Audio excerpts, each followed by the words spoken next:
Hello everyone, welcome back to The Walk. I'm Jake Donnelly, and this week I'm sitting down with a good mate of mine, Lee. He's a father of two, a husband, an entrepreneur, and a man who's been on a real journey from a tough upbringing, you'd say, probably in South Africa, to building a life and a family here in Australia. We're going to get into all of it today, and as always, like we've discussed, this is a space for raw, honest and non-judgmental conversation. Thanks for walking alongside us and being a part of this journey. And if you're a first-time listener, then there's plenty of episodes to go through and see what this is all about. If you're a regular listener, then I appreciate the support. And the biggest thing you can do is follow, like, and subscribe and comment on stuff. That's how we grow this community. So I thought I'd open with a little bit about Lee, or what I know about Lee. We've been good mates for a while now. Lee's a father of two. He's a husband and a bloke who's been building from the ground up his whole life. So businesses, relationships, and more importantly, himself. And the one thing, like when I was sending these things, pre-interview questions and stuff to you, the one thing that stood out to me and always has, and I've respected about you, is that you don't pretend things are perfect. So you've done the work, you're still doing the work, and you carry a story that I think a lot of people, and especially a lot of men, will connect with. And you know, this conversation is probably going to be really about what it looks like when you decide as a man and as an individual to sort of break the cycle. And, you know, you give your kids what you didn't get, is what I get from you and your approach to fatherhood, and figuring out who you actually are beyond the hustle. So I thought we would start the journey, the walk. Probably just a little bit about who you are. And yeah, you can go as far back as you want here to your origins, you know, just being a kid from South Africa. Okay. Floor's yours, mate. Yeah, no problems. So obviously we've known each other for a while. Yes, from South Africa. We migrated to Australia in '97, so I was 7 years old. And yeah, that's basically where the journey started. So, you know, we'll probably get into the middle of that, but you know, fast forward to now, yes, I'm a father of two.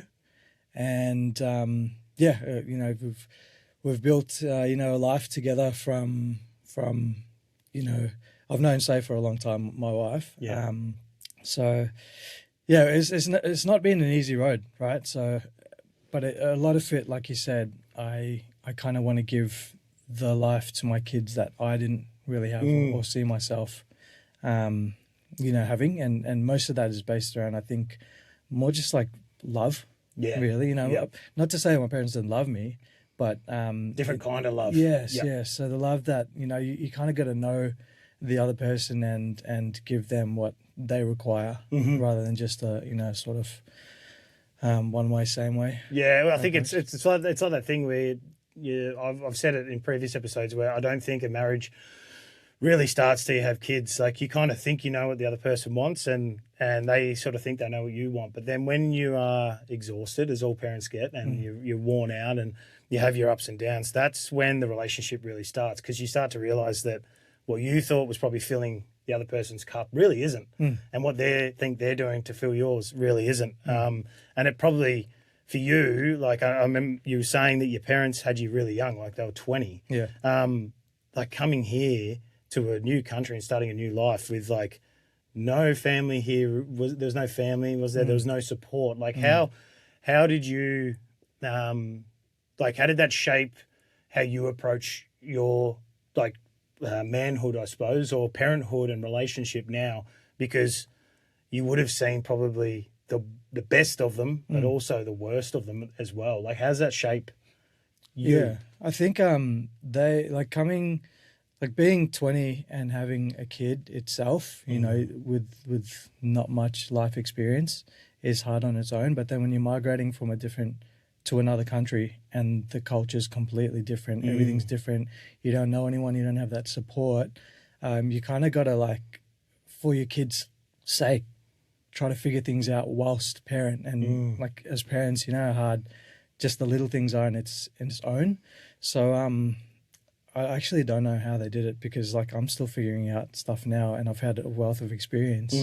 But yeah, I guess it's I don't even know how to explain it. It must be like it's a certain level of adapting. Like I remember when we moved to New Zealand, so we lived in New Zealand for 6-7 years or something, and I remember going there and I was only young, But I was lucky that like I don't have to learn a new language, or the cultures are quite similar, you know, like.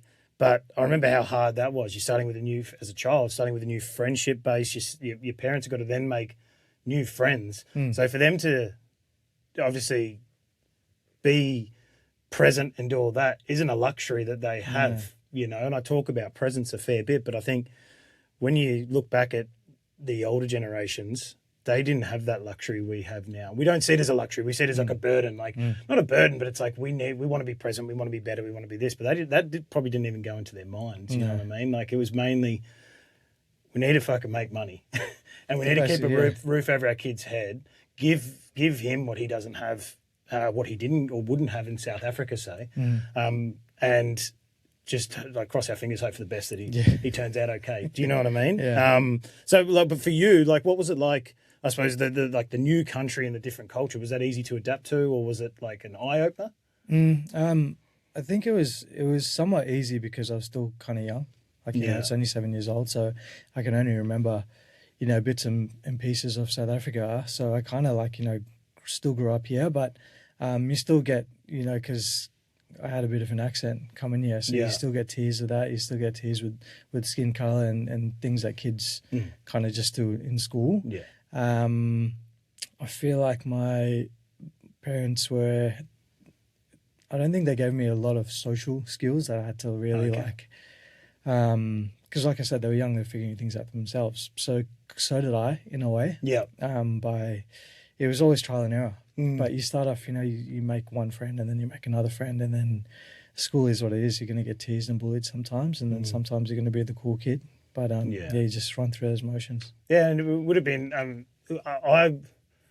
mean, probably you looking back at it, you're probably just like, I figured it out. But there'd be a lot of kids out there, it's like, it's real daunting. Like, school's fucked, man. Like, school's so daunting. Like, again, not the same thing with the whole cultural shift, but like going to New Zealand, like, you know, I was a white kid in a predominantly Maori school and I was a fat white kid. So I was like literally like white, which like they didn't love, and fat, which was just like an easy target. You know what I mean? And so like props to you for coming through that. And also like you appreciate what your parents do as you get older, you know, like I look back now as a father and there's certain things that were definitely not there emotionally for me as a father, as a young kid from my father. Not that he was a bad father, fantastic, but the things that weren't there emotionally that now I try and instill into my kids. And I think that's more through probably like the honesty around things and the honesty around like, I'm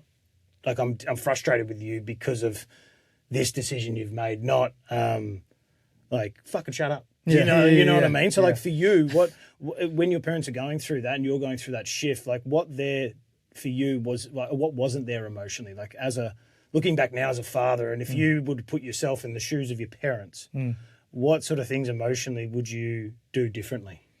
I think that like now I do it with Lumi, or Alice is a bit young, but definitely Lumi because she knows. So everything's, you know, you figure things out as you go as a parent, but then obviously when she'd start doing things that weren't right or wrong or whatever it is, you start by yelling, and then, well, me.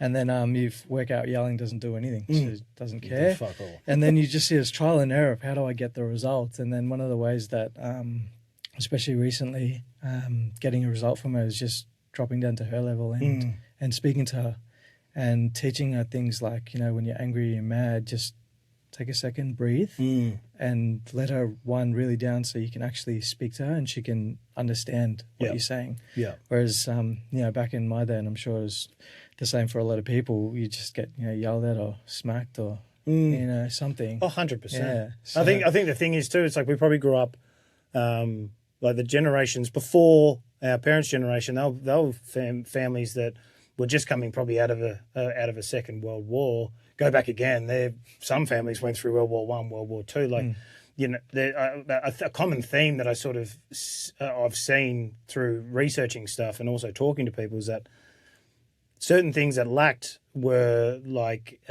being hugged or just being told it's okay and feel what you want to feel, which is so hard as a parent to do when your kid's losing their shit. Like, soul is just You saw him the other week at that party. Like he's Wow. chaos. He runs his own race, and like and the hard bit with him is with all these like social anxiety issues and stuff.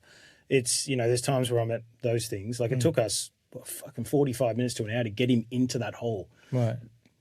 We were outside for ages. Didn't want to eat around anyone. Didn't want to be around anyone.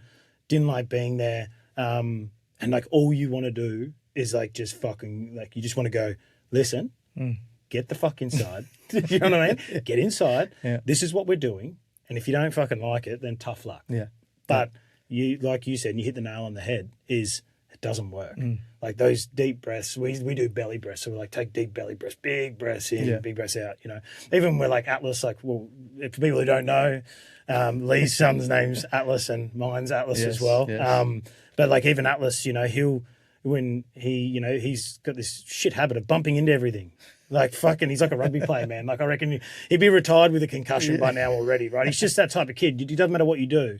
But even he does it now, like, and he sees Soul do it and stuff. But was there like when you're younger, and obviously your parents are running on adrenaline with that shift and everything, like were there times that you probably felt like you just needed to be held or just needed to be heard? Like, even as you went through the years, like once you'd sort of solidified a life here, were there still moments where you kind of felt like, I just want to be held, or I just want to be, heard? Yeah, absolutely. Yeah. I think there was definitely when I was younger, I do remember instances where, I'd be just laying in bed and mum would be singing to me, sleeping.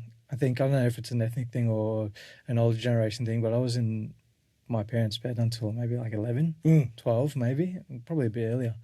But yeah, there's definitely times where I do remember it, but I think mainly, and it could have been the people you hung around at school as well.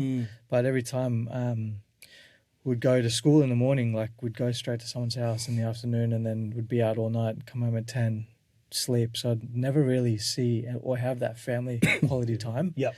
Dinner at the table, for example, is something that we try to do every night. Just as a family. Yeah. And that's something that I never did growing up. Yeah. And that's something I want my kids to, cherish and do it for the rest of, as long as we're around. And so like when those little things you probably thought were missing, like when did you start to notice that they were missing? Do you know what I mean? Like was it then, or was it more like this is just life when I'm a kid, but as you became a father, you kind of like, fuck, those moments were missing when I was younger, and it's, again, no disrespect to your parents. No. Like mine. Yeah. But, we do the same thing.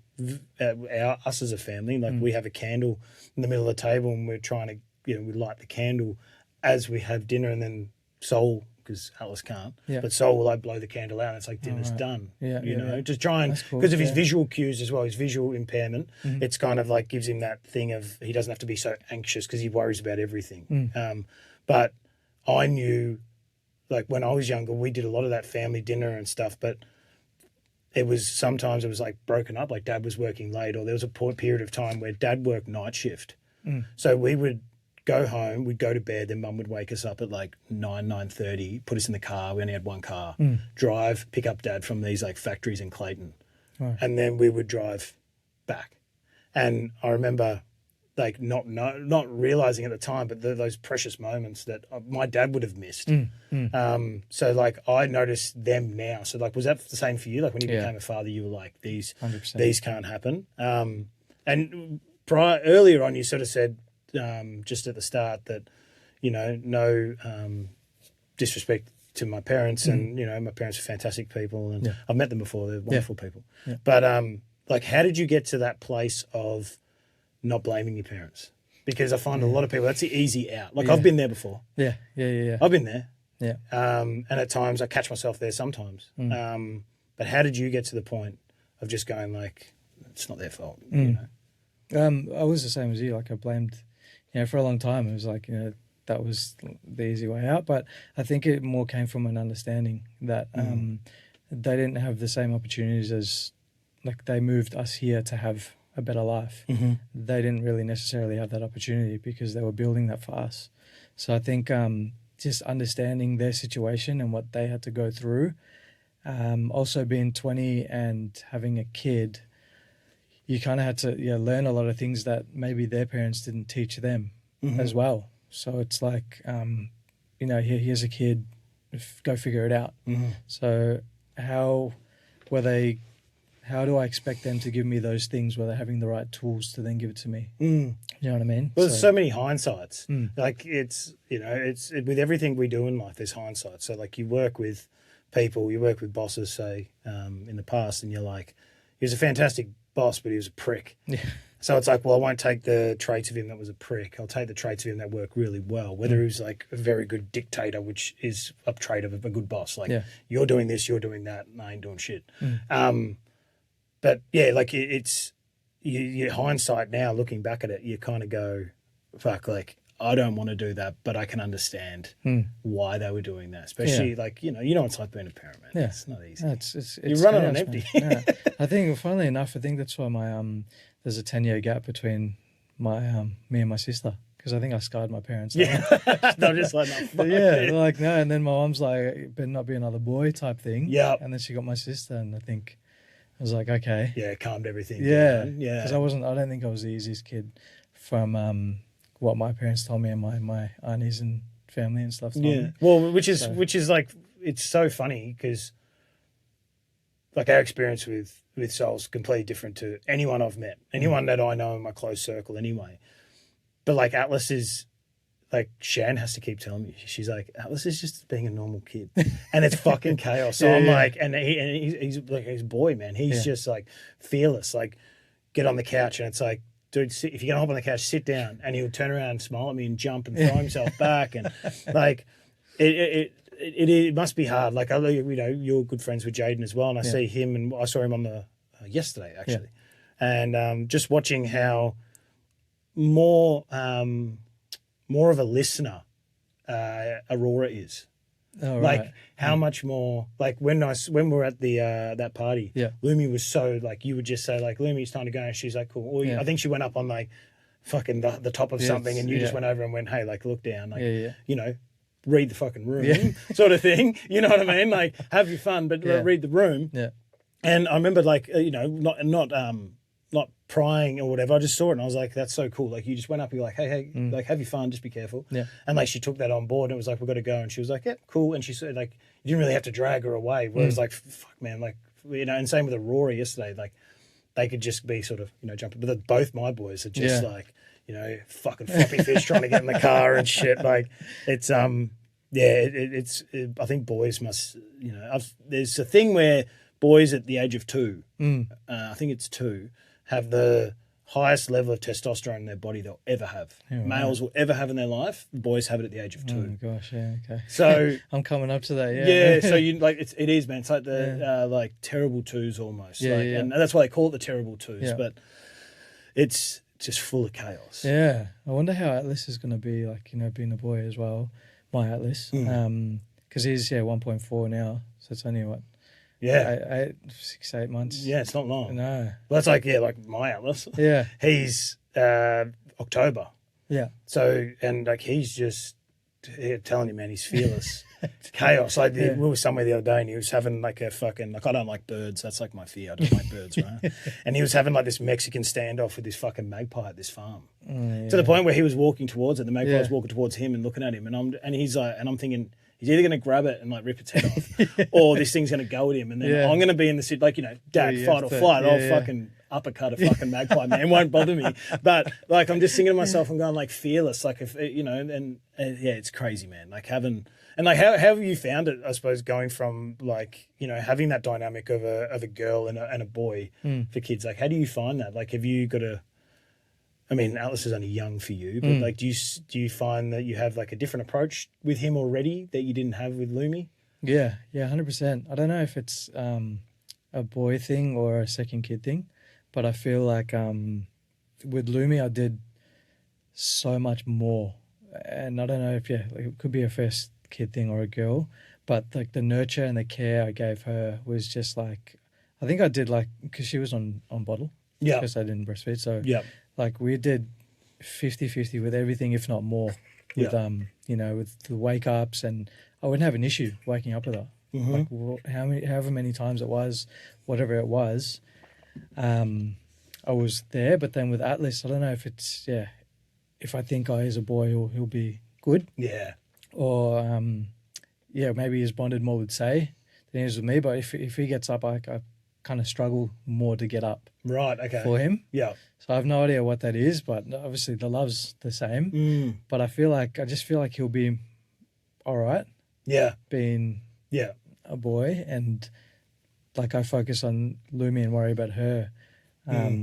You know, kind of growing up, that's why I want to do kickboxing or something, because if anything happens, absolutely. Yeah. So that's a dynamic. But I think Lumi's not like what you saw at the park. She's not always like that. Like, she's getting more like that now the older she gets. But she had like hectic energy growing up, man. Like, it's mental, and I think she gives it more to Say now. Might be mother-daughter thing. Yeah. Than she does with me. But she was very, you know, athletic. She'll be on the counter, on top of the counter, like eight months old or something. She's like on top of the counter. I'm like, how did you get there? Yeah, they're quick. You know what I mean? Fucking spider monkeys. Yeah. And you just have to watch her, and her tantrums and everything was just wild. But Atlas started off really, really cruisy, and now he's starting to turn a little bit, where we almost feel like he was a bit more hectic than her. Yeah, right. And we're scared. We're like, yeah, what are we in for? Yeah, like holy moly. Yeah. You know? Yeah, it's good. Yeah. Ours was different. Like, I feel like I didn't give Sol anything. Yeah. Which is like something I struggle with heavily. I struggle with it every day, man. Like it catches me off guard every day. I have a moment. And I feel like my love and nurturing for Atlas has been far better than it was for Sol. And I don't know if it was because of the whole shock to the system, and I just didn't want to be home. Yeah, I didn't want to be there. I was like, I wasn't much of a father. Like I've spoken before, Shan was almost single parenting Sol for a period of time there, because it was just, I was no good. So that's something I'm always trying to play catch up on. But then with like Atlas, like, it's sort of like opposite to yours. With Atlas, I've been so, and I don't know if it's because he is hectic. Like Sol was very much like, if, you know, a PowerPoint. Sol went up, I remember the first time, and it was just like, got down, and I was like, hey buddy, we don't touch that. And like, you know, touch her, ouch. And he just like, cool, moved away. Yeah. Fuck, Atlas will just sit there, bro. And he's just like this, and he like goes to put his tongue in it and shit. And I'm like, you fucking. And it's at a point now where I'm just like, there's natural consequences for your actions. Yeah, like if you're gonna fucking zap yourself, like it sounds so bad, but it's like, and when there's two kids, man, it's like, you know, I think a lot of people can relate. It's chaotic. Absolutely. Yeah. It's chaotic. Yeah. So going back to your move to here, and again, if there's anything you don't want to speak about, please be open and honest. But you were talking about your parents getting through it and all that, and there was some rough times for them, which you would be exposed to. And when we had this episode discussion, it sort of hit a nerve with me too, because I saw a lot of things that probably my sister didn't see. I feel like my sister probably got the better version of my parents. Yeah, I feel the same. And it's probably lingered right up into these years now. And it's not in disrespect to my parents. They're fantastic people. And they gave me the love and everything that they could at the time and what they thought was best. But you were saying you sort of didn't want to come home. You'd stay out till 10 o'clock at night. You know, there was nights where you ate dinner in your room on your own because you just didn't want to be there. Like, you didn't want to be in that environment. Yeah. Like, can you remember back to, like, what was going on in your head at that time? Like, where there was, you know, like, it's obviously a dark place, especially young. And, like, what was going through your head? My head, I kind of just checked out, to be honest. Like, I just knew, it was a lot of, combination of a lot of things, but I think with a lot of households, like, money is a very strong point where it's just like, it could shift everything, like money stresses. Yeah. And I think it was a lot of that going on. And that's where I think a lot of the argument came through, and a lot also differences, like two different people just arguing is, I guess, normal. But then at what point do you stop? At what point do you not expose your kids to that as well? 100%. So I kind of just, I checked out from it. You know, if I'd hear arguing or whatever it was, I just kind of, all right, you guys are kind of adults. Let's do your thing. I'm out of it, you know. Yeah. And that's the reason why I'm like, I always stayed out till late because I didn't care about going home. Yeah. Really. Yeah, like it sounds horrible. Yeah. Correct me if I'm wrong, but it was like you sort of got nothing to go home to. Yeah. That feeling of like, well, 100%. why? Yeah. Like I went through, that's what I'm saying, when it hit a nerve with me was because like I remember us moving back here and Dad jumping from job to job.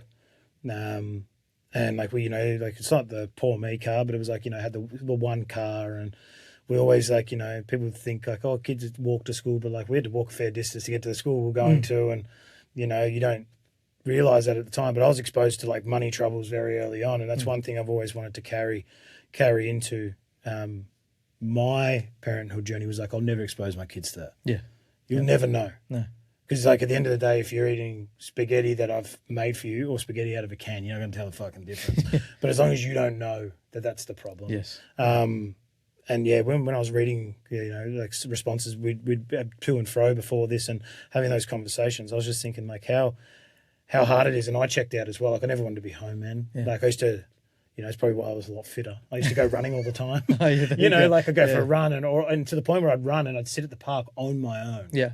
Yeah. With headphones on, just like for me, it was like, this is better than being in that environment. Yeah. And I think, excuse me, a lot of us probably haven't processed that properly, or don't realize the impact that it kind of has. The ones like us who do and know and done that work and are still doing the work, we kind of, like how scary it would be for, like I think my kids now. I just read a thing today actually where like these parents in was it fucking like Spain or something, Barcelona or somewhere, took their kids out hiking. 2 boys, one was like 5, well maybe 4, 5, one was like 6 or 7. Took them out hiking with backpacks and blindfolds on and said, "Oh, you need to go find this thing, like it's a scavenger hunt," and then fucking abandoned the kids. And they were found in the and it broke my heart because I was just thinking of like Atlas and Soul. Yeah. And like I could not do that to them. Cool, but it's like in those moments, like how lonely they must have been, like when they found them, the kids were screaming, and in the backpack the parents had packed them like jackets and fruit and shit, like they were like, these have been abandoned. But that's the extreme of it. But like at times, not saying that my parents did that, they never did that, but like that's how it felt at times. It was kind of like you and it's hard as a kid because it's like you have to go home. What are you gonna do, sleep in a fucking and then they'll search parties out for you. It's not gonna happen. So like I get that, how hard it is, and like, did you ever talk to anyone about it, or did you just really like internalize it? Yeah, I think it was all internal. Yeah, it was all internal, especially because, when you go and stay over at other mates' houses and, dinner's ready and everyone's going to the table, it's kind of like, what the fuck's going on here? We're not going to the room. Yeah, right. And it kind of felt a bit awkward and uncomfortable for me to do that because I'm like, what do we talk? Yeah, I'll get my takeaway. Yeah. No, I know what you mean. And I think it's that thing of like whenever you're at a friend's house, you see what it always looks greener on the other side. Yeah. And it obviously it isn't. But there were some times, I would go to other friends' houses and I'd be like, this is what parents are meant to be doing. Yeah. Like my mum always cooked for us. She was a phenomenal cook, and she's loving people. But I think they had their own things they internalized, they never worked through. Yeah. And then but like the money thing was a huge fucking thing. Like I remember being exposed to it very early on. I'm just like, this is too much for me. Like I'm fucking 13. I shouldn't know this shit. Yeah. And it's almost like they confine in you to a degree. I don't know about you, but like I found that like my parents sometimes would confine in me, and I'm like, not knowing. Not then I would try and be that support person because that's you love your parents. But like I look back now and I'm like, that pressure being put on a kid is a lot of pressure. 100%, Yeah. And version of you on the outside, like you're saying, you internalized it a lot. Like what did that look like on the outside? Was it like you were just a reckless kid? Like were you fucking burning shit? Were you breaking shit? Like all of the above. Yeah. Absolutely. Yeah. It's got to go somewhere. Yeah, exactly. Yeah. And you don't know it at the time. Like it's not the right places. Yeah. Like why are we doing this? Just okay, let's do this reckless stuff. But you obviously don't understand why you're doing it. It's we were I don't know. It's so hard to. There's so many things coming up, and I'm trying to filter through them all. Yeah. But they're like you don't, like I said, you don't realize the impact that has on young people. No. And that's why, like, I think I did a check in today, actually, just saying, like, I'm very open about, like, if it's been a rough time, talk about it. Yeah. You know, and that's what I want my boys to do. Like Sol's very much a lash out guy. Yeah. Like he'll like fucking Spartan kick Atlas. And I'm just like, you know, don't like, you want to go into that defense mode, but you need to realize, like we've had to learn that that's his way of handling things. It's not the right way, but teaching him it's not the right way. So that way, when he gets older, those outbursts aren't, you know, him king hitting someone in the city out because he can't control his emotion. And I find that with me, like the way I handle things now in pressure, I've gotten better with it, but I always get to this point where I'm just like, I just want to fucking scream or just break something. You know what I mean? Like, do you feel that? Like, absolutely, man. Yeah. Absolutely. And he's kind of just like, you know, just like, and you're like, you know, calm, think about, you know, and so like, what do you do now though? Like if that like hits you now, those moments, because, you know, like parenthood exposes everything. Like, what do you do to like regulate that? I just like when it happens at the start, I just kind of think, you know, whenever you react, and I learned this the hard way, is hang out for, you know, 2-3 seconds before you actually react, and then think about, you know, how you're going to react. So I just, and say no's as well, and we have, I think, a really good team doing this. That was, I need 5 minutes to, you know, go do something, like whether it's turn on the TV or just go in the room, put some music on, or just disappear for a little bit. Yeah. She'll, you know, obviously take over, and then I'd come back, and it's just like a time away for a second. It's like a mental reset. Yeah. You need it. Like even today, I just had it today before. Yeah. I just felt like, you know, Atlas is teething, and I think he's a little bit sick from daycare, and he's just like constant screaming, like constant screaming. Like she's exhausted, I'm exhausted. Then Lumi's doing her, you know, 3.5-year-old, almost 4-year-old tantrums. Yeah. And then that's all of it. And then I'm just like, I just want to have I heat up some food, and I went to go sit on the couch just to zone out. And she's like, oh, sit with us at the table. And I was like, then I'm just like, I just want quiet time, but yeah, I should be present. It's a bit of conflict. Yeah. So she's right, because I should be sitting with her, and I want to spend time with them. But then at the same time, it's like sometimes you get so overwhelmed that you just want to go away, and probably almost like programming from the kid, when you just like, you want to check out and go in the room. Well, it's the easy way. I mean, we went through some times with Sol where I threw myself a lot into work. Like, and it was because I thought that was the definition of being a good dad. Just work, make money, and my wife will be happy. And it's the fucking furthest thing from. Right? Like, and I think that's why a lot of guys, like, thinking about it more and more, and I just thought of that, like, thinking of it now, I think that's why a lot of guys go like, oh, you know, she's never happy. It's like, because you're trying to make her happy with the wrong thing. Same with your family. You're trying to make them happy with the wrong thing. You think money's going to bring them joy. Sitting on the ground or in that moment, as hard as it is probably for you, sitting up at that table, they're kind of like, I know from my experience, like the kids everything's normal. Where if I had you know, like in that situation for you, if you probably had to remove yourself, and they're kind of like, oh, hang on, what's wrong with dad? Do you know what I mean? But that's the hard bit with parenthood. Yeah. Like, it's not just fatherhood, it's parenthood. It's mothers as well. Like, how the hell they do it. Like, you know, constantly touched out, and kids hanging off them and stuff. Especially, like, I don't know if, say, breastfed, but like we breastfed Atlas. Yeah. He still is. Right. And like, he just hangs off Shan all the time. Yeah, right. And I'm just like, man, how do you do it? Yeah. You know what I mean? Yeah. So talking about the younger version of you, which you've been open about over the years and leading up to this as well. But going into that sort of younger years, which we became mates then. Yeah. And I think it looked probably very similar for the two of us. There was probably seeing everyone and anyone doing whatever you wanted to whenever. There was drinking, partying, benders, drugs, whatever, you know, all the stuff you do when you're younger and you're a bit silly and naive, I suppose. I mean, there's times that I look back and I go, I wouldn't change experiences that I've had for the world. But there are definitely things I would have done different in those experiences. Do you think there was actually something that you were running from? Like, did you use those things, like the partying and being out all the time, and that, like, I know the home stuff wasn't great for you, but did you, like, was there something you were actually running from? Like, was it all of it, or was there just parts of you that you just thought, well, this has become not a habit as in like you're a fucking avid regular drug user, but like a habit as in like this has just become the regular, like Friday night I'm out and they're the things you look forward to. You know what I mean? Like, no, absolutely. It's just, I was having a chat to, if you remember me. Yeah. So I was having a chat to him the other night and we just kind of said, we were reminiscing on those days and just like, you know, what if we just, you know, got together and travelled or did something different rather than looking forward to that Thursday night or Friday night all the time. But to answer your question, I think it was a bit of both, like just that looking forward to it, but also trying to escape, because I was just working retail at the time. I didn't really have a full career path then as well.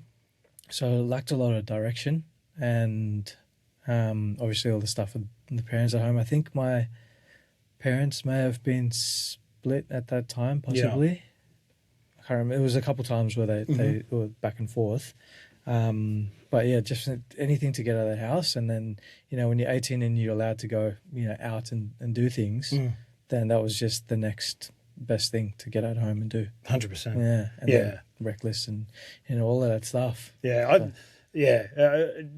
That is like a perfect point. Like if you go back and just like travel, say, like, you know how good traveling is, like you've done it, we've done it together. Yeah. And like how the core memories from that doesn't mean you can't go and drink and have fun, but you're actually seeing other parts of the world. Like I talk to Shan all the time about this, and I said to her, like, if I didn't fucking go out as much as I did and party as hard as I did, I'd probably have fucking 6 houses and would have seen, you know, 3/4 of the world. But you don't, again, hindsight, you don't know that till you're older. But yeah, if I could, you know, with my boys, like, I hope they don't have as much to unpack as I have over the years. That's my biggest goal with them is, like, you know, obviously the forefront's love and nurture.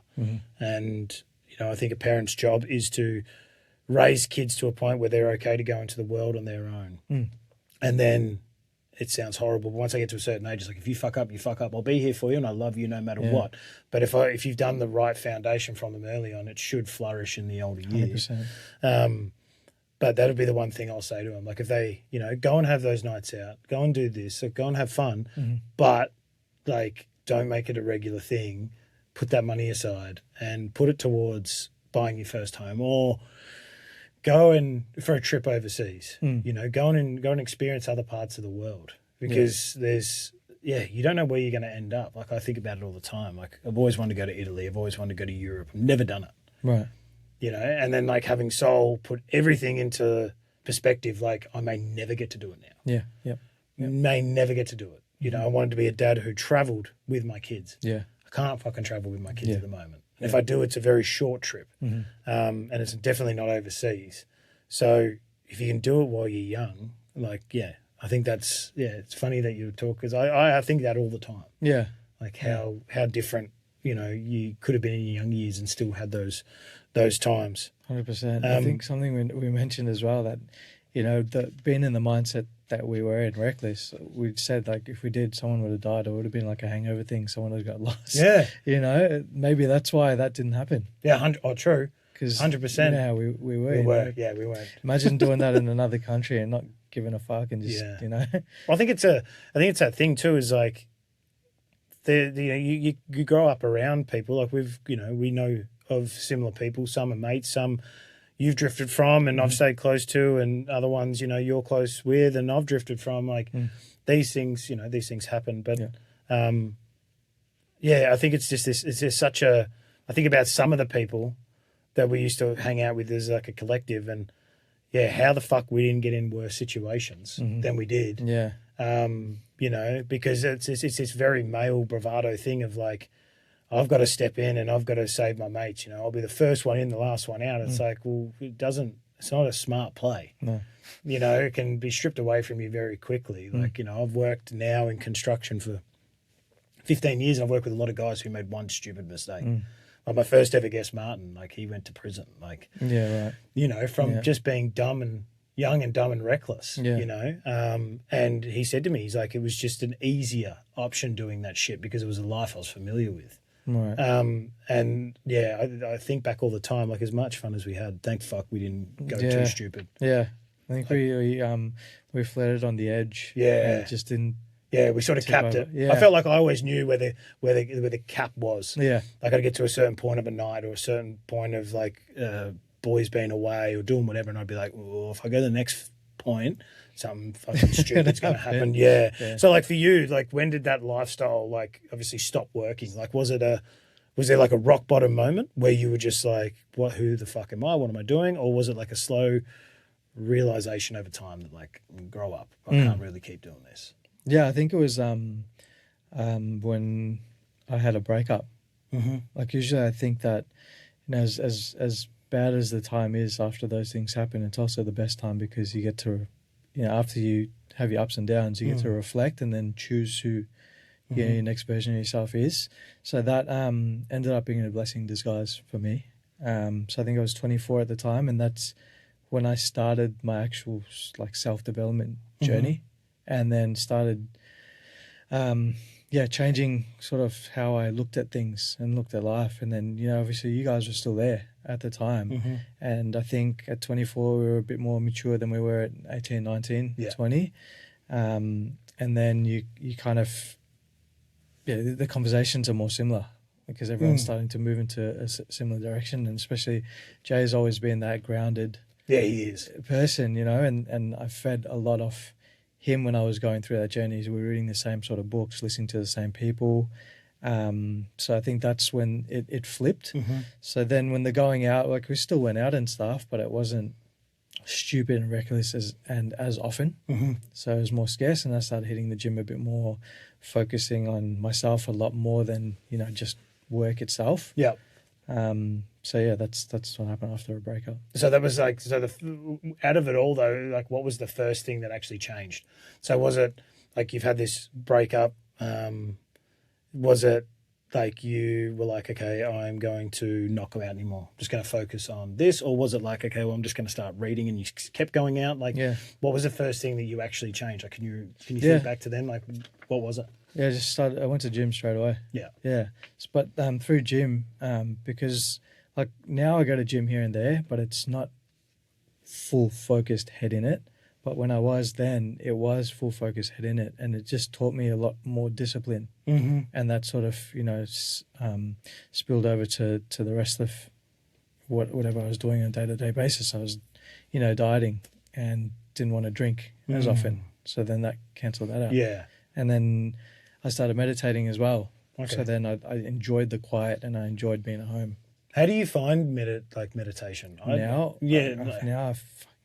if I could get 30 seconds in, I'd be sick. Yeah, okay. So it works. Like you find it's a really good tool. Yeah, I think it's a good tool to. I think it's a lot different now than when it was then. Back then, I was like, I was in NAB and corporate, and everyone knew me as Mr. Meditate. Right. So sometimes when we had our work meetings, they'd be like, "Hey, can you walk us through a meditation?" But now thinking back then to where I am now, I'm like, how the fuck did I even do that? Or how was I that still at that point?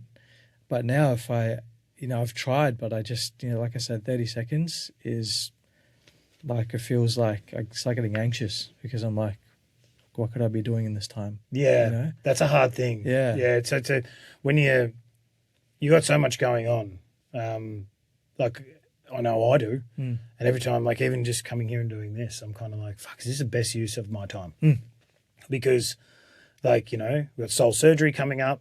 Atlas is young, and I'm loving, as much as this whole back fucking debacle has been so tough, and this has probably been the hardest almost 6 months of my life, without a fucking question.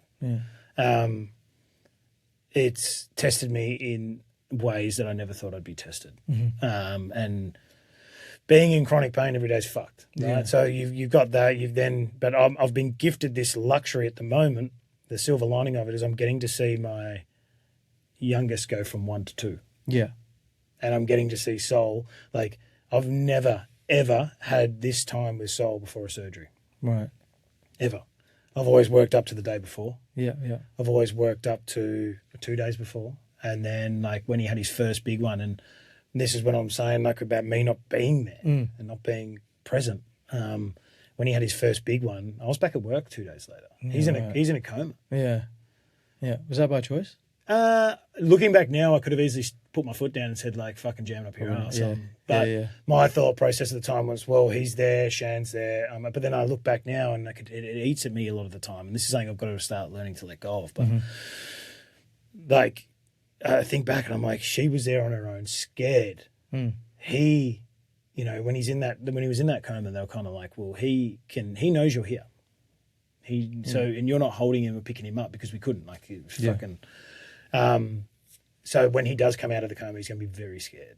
Right. He's going to be like a little lost puppy. He's jacked up on all these drugs, like even like ketamine and stuff. He was on all these drugs to keep him sedated. Because when they try every so often, he'd fight all the drugs he was on and wake up and like thrust and, you know, and then they'd pump him full of more and just to keep him at bay so he could heal and stuff. But I think back now and I'm like, yeah, I would have just done it a lot different.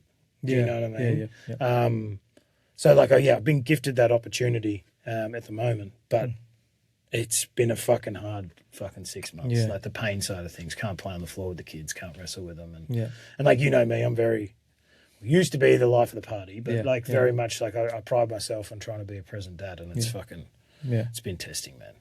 Very, very testing. But like, meditation, I've tried meditation, going back to that, I've tried it before and I just can't do it. My mind doesn't shut off. Like my father-in-law said to me about a month ago, and it's sat with me since. He goes, "You've got too many browsers open." It's a good way of articulating it. So props to Big Steve. But that's what he said to me. He goes, "You've got too many browsers open," because he goes, you know, him and I are very similar. And he goes, you know, I've been talking about like, well, with my back, I don't want to go back on the tools. I don't want to do this. I don't want to do that. It's too risky. And what the future looks like, but need to make a certain amount of money because you need to pay bills. We want to buy another house. And it's this whole fucking thing. But he was like to me, you got too many browsers open. You need to close all the browsers that aren't serving you a purpose and just focus on, even if it's one or two open. But I was like, fuck, that's a good way of putting it, isn't it? Yeah, absolutely. Yeah, so now I catch myself, I'll be driving and I'll be thinking about one thing, another thing, and I'm like, fuck, too many browsers open. Start closing apps. So that's awesome. It's not a bad way to think. No, that's the beauty of, you know, people who are older and they've done it before and lived life before. Like, they're giving you information that they've probably done, you know, similar things to what we've done in the past, and they've had to figure that out. So having that perspective is awesome. Do you lean on your parents at all for certain things, or is it just like it's not really a thing? No. Not my parents. My father-in-law, because he's a wealth of experience. I will, and you know, my close mates around. That's basically it. It's hard because I think, like, my dad, I talk to a lot, and I value our conversations because he's done a lot of what I've done, as in travel for work and be away from family and do all that type of stuff and try and figure it out on the go. My mum I do speak to. We have a funny relationship. We're very similar but very different, and we trigger each other quite heavily. But sometimes it's hard because when I talk to them, it's almost like they're telling me what I want to hear. Right. Whereas Shan's old man, he's a businessman. Yeah. He ain't going to tell me what I want to hear. Yeah. He's going to be like, you know, like he said to me before, he's like, if I was to look at you from the outside in, he's like, this stuff that you do, like the podcast, he's like, I listen to everything, which I was like, well, I didn't think he would. Yeah. But he goes, I do. He goes, and you're really good at it. But you need to figure out how to make sure you're doing that full time. Yeah. 100%. He goes, I can't tell you that. Yeah. He goes, I know what's going to happen. You'll go back to construction, you'll work here, there, or wherever. And then you're going to get to a point where you go, fucking, I've had enough. Fuck every cunt, which normally is what happens. Yeah. Chase the money and go somewhere else, flog your body, and you'll be back to square one. Yeah. But I think we need people in our life. And that's why I cherish like friendships like this. I cherish the ones with Jaden. I cherish the ones with, I've got a couple other mates, Sam and Luke and stuff, who I really, because they won't tell me what I want to hear. Yeah. They'll tell me what, like I was having a really good chat yesterday with Jay about my music stuff and an opportunity that's come to fruition out of nowhere in the last sort of month or so. And he sort of said, he goes like, if I was looking from the outside in, he's like, music is your number one thing. You've never failed at it. You've been persistent at it for 8-9 years. And he's like, and you're reaping, now you could potentially reap the rewards of your hard work. He goes, and then the podcast is the second thing. That's your next best thing. He goes, but all the other stuff, fucking forget about it. No, but again, it's like, well, until this is making me money or my music's making me like the money I need to, you know, and that's my approach now, and being off the clarity I've gained is like, I ain't going, if I'm going back to work for someone, I'm purely just going back to do my job and go home. Yeah. Yeah. Yeah. Until I can make the other things work. Yeah. You know, so, being a dad. So we've had these conversations before. You've always wanted to be a dad. Yes. And you've said something prior to this that sort of really stuck with me, and that was when people asked you when you was younger, you know, and when you grow up, what do you want to do? And you sort of said you want to be a father, and a great father and a great husband. So you weren't really focused on the career side of things. You weren't focused on the title, the job. You really just wanted to be a father. Where do you think that came from? I think honestly it was everything I lacked from my dad or my parents. I wanted to then sort of raise the kids how I wanted to be raised in a way. Yeah. But that's all I really thought about doing. Like the work and all that other bullshit really didn't, like, fuck, what for? You know what I mean? Like, and that's why I went through so many different jobs. Like before I started, like at NAB I can't remember what was my first career thing. Probably selling essential oils. Yeah, maybe. Yeah. Who knows? But I went through about 22 different jobs before, just searching, because I was never fulfilled. Like, I'm like, what are we doing here?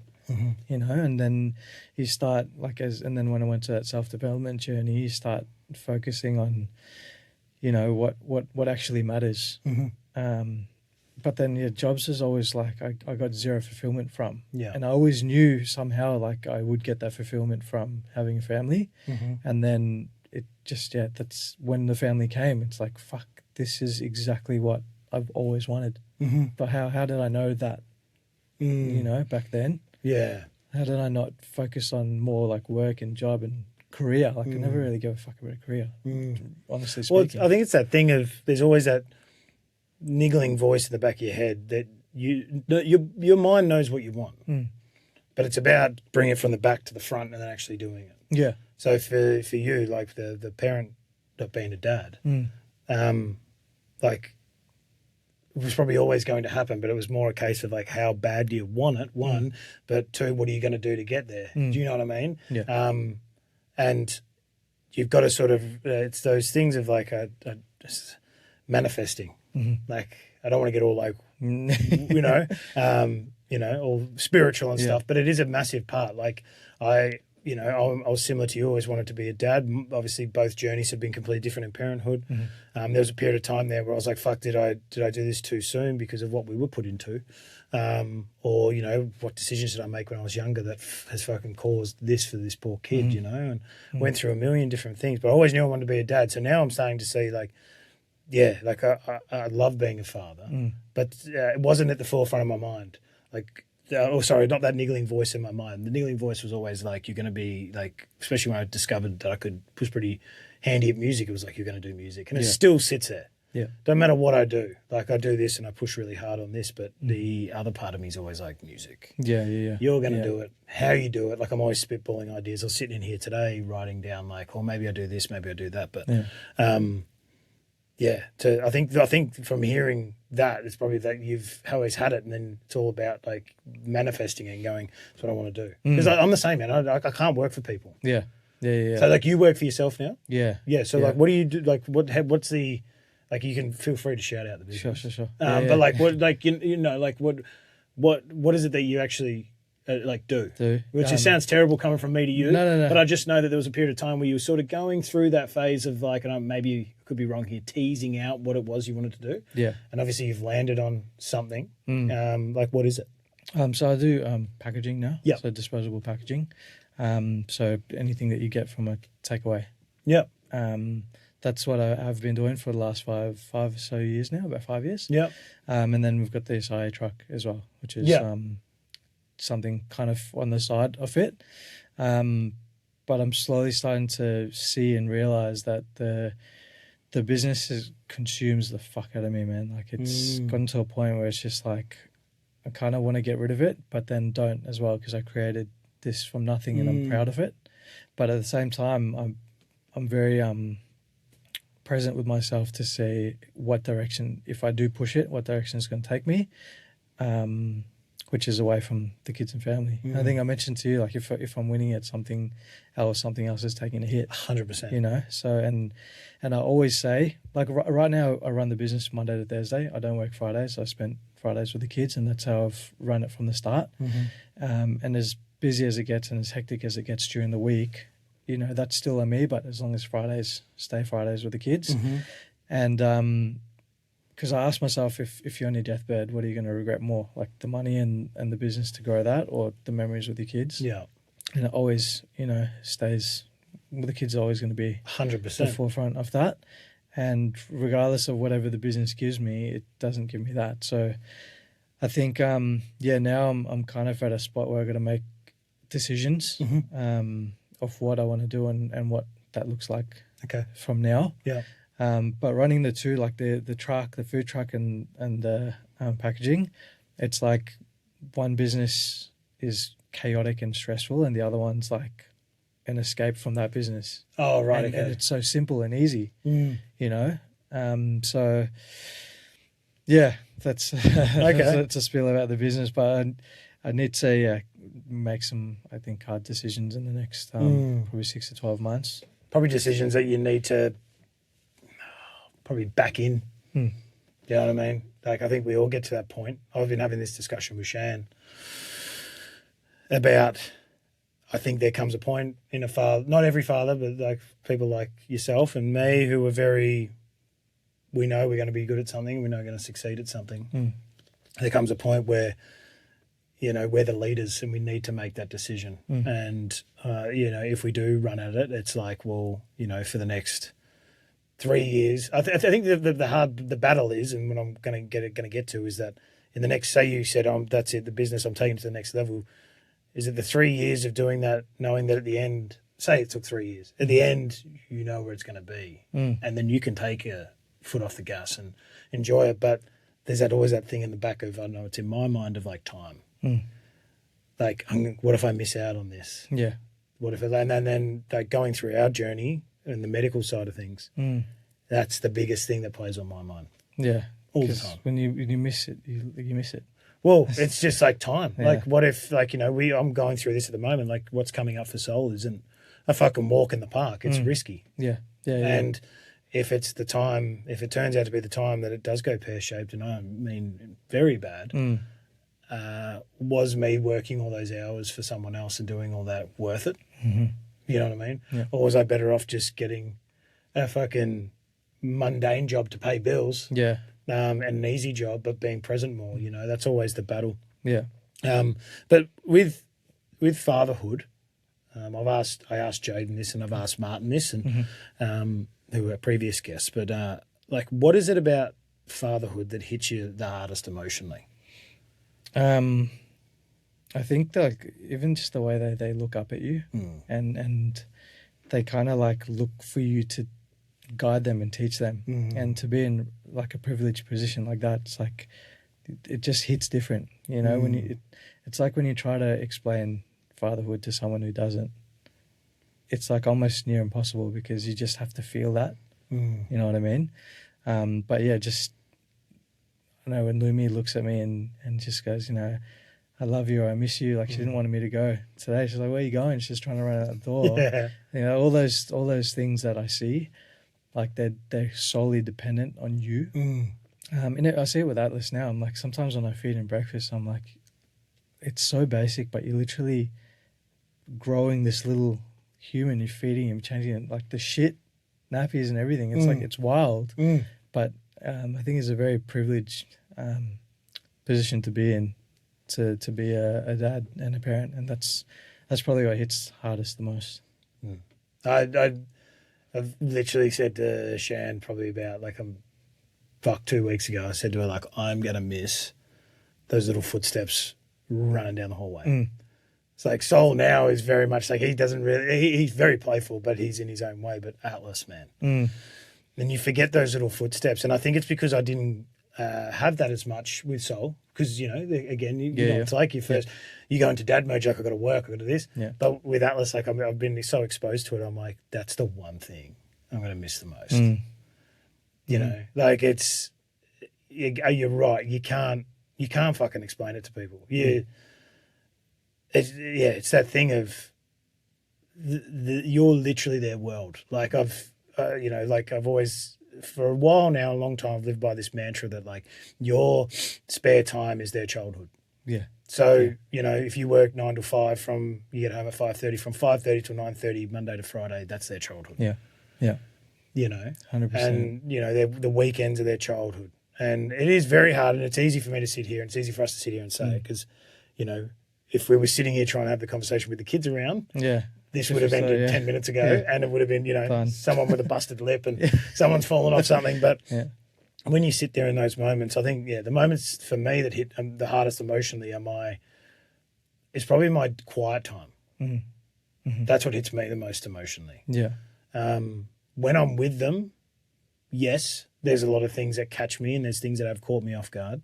But when I sit there and I just think about them, it's just like it kills me emotionally. Yeah. Because it's just like everyone, kids are a beautiful thing, even if they're not yours. They're beautiful little creatures that deserve the world. But when they're your kids, it's different. It's unmatched, man. Like it's unmatched, and it's such a I've caught myself so many times, like just a mess, just thinking about you start to think about what their life's going to look like, and what are they, you think they're going to be good at this, and then they're not, but then they flourish at this, and then you're like, fuck, I'm going to have to, like with Sol, I'm like, I always wanted a kid who was very sporty. It sounds so selfish, but I grew up playing sport. Yeah. And Sol's the furthest thing from limitations wise, obviously. But then I look at Atlas and like he's so sporty, but like Sol's so theatrical. Like I've got the DJ decks up there. Like Sol will spin on them for hours. Oh yeah, loves That's it. Sick, man. Loves it. Like music.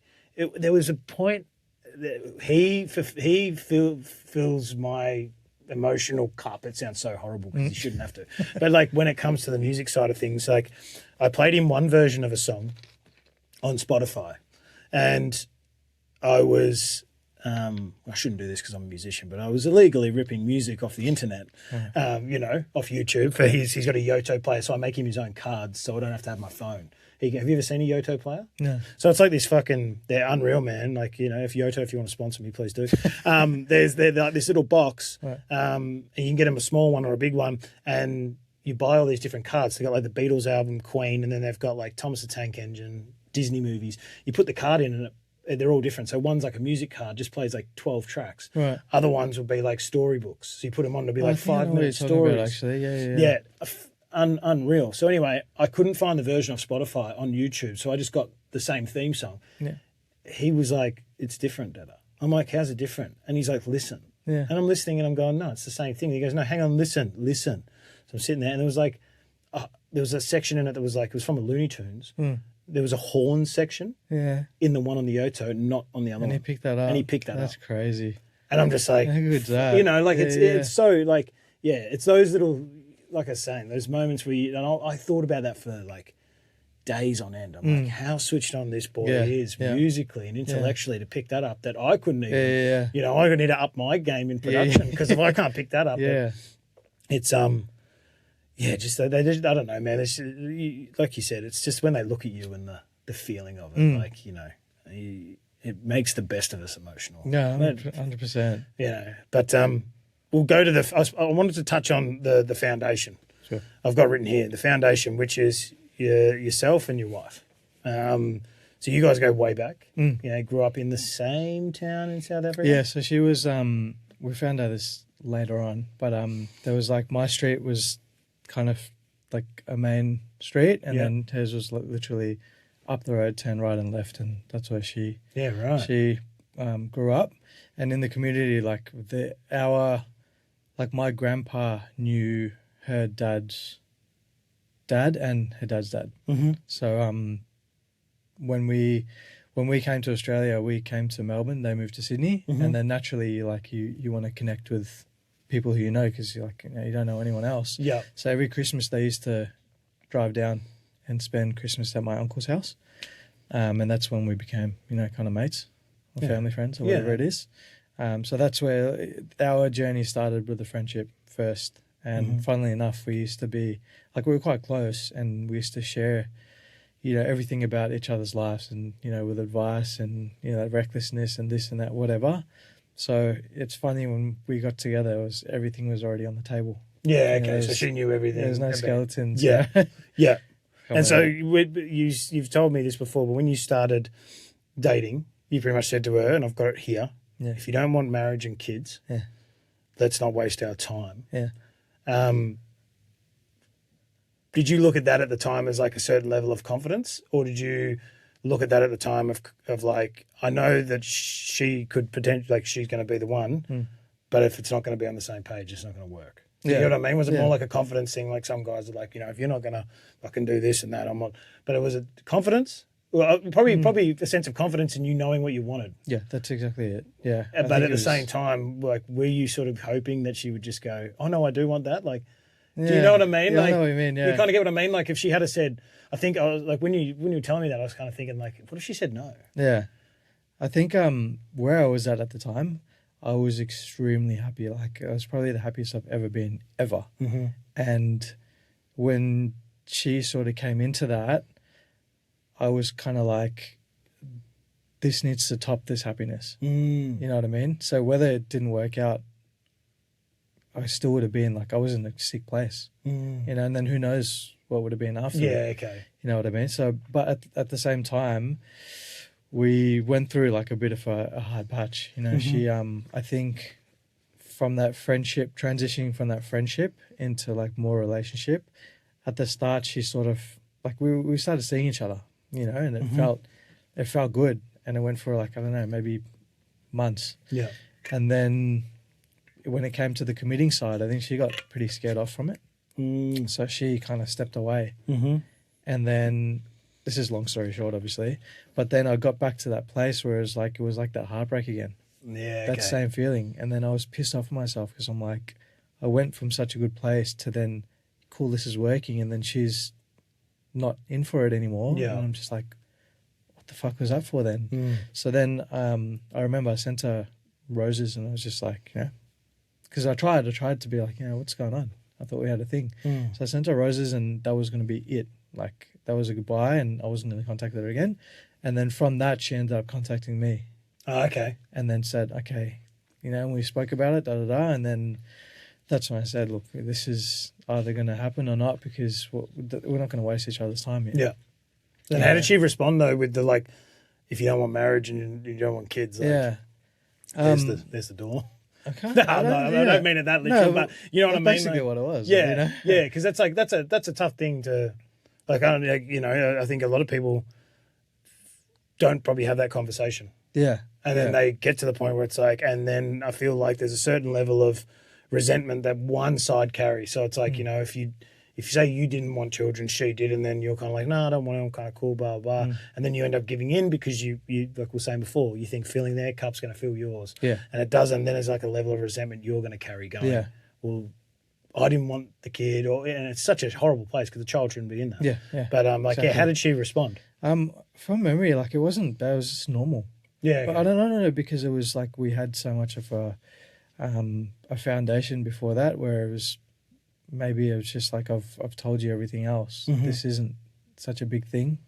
Like, it might have been different with my ex or like someone else that I just found, and we started dating. It might have been different, but at that time I was very clear on what I wanted, how I was at the time, and I think she was like, like, wasn't scared away from it or anything. That's awesome. Yeah, so she wanted the same commitment. And then, we didn't know when we were going to have kids. It was like, let's date and try. It was just like, along the way, this is what we're going to do. And if that's part of your plan as well, let's do it. So then, so obviously all relationships have ups and downs, but was there a point where yours went down? Yeah. Yeah. Yeah. Yeah. Yeah, absolutely. Yeah. Yeah, I think it was, this is when I first got into business. It like consumed me fully.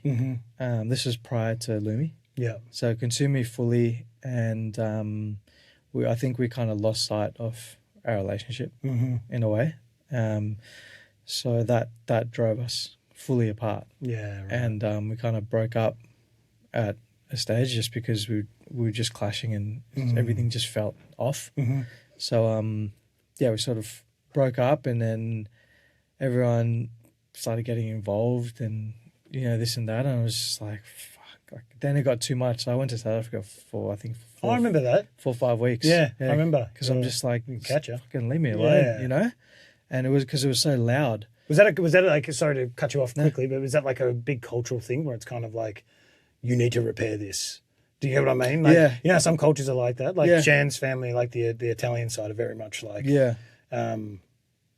if that happened, like you need to fucking repair it. Yeah. The old school way. Yeah, Is that yeah. what it was? Like people just throwing their 2 cents in who didn't need to. Exactly. Yeah. Yeah, 100%. And it was like people who I didn't even know would know the situation were calling me and, hey, it's this, fucked. that. I'm just like, fuck, you don't even know what's going on type thing.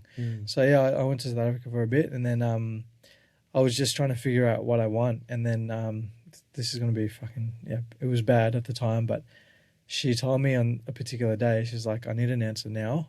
Because I told her, I go, if you're going to rush me for an answer, it's going to be no. Yeah. And I said, kind of don't ask me for an answer yet, just give me my time. But then she asked me for the answer and it was Valentine's Day on the day. Yeah. So then it was no. Oh, right. Yeah. So then when I moved back, when I came back from South Africa, I think a week later we went into COVID lockdown. So then it was like ISO. Oh, right. By myself. Yeah. And because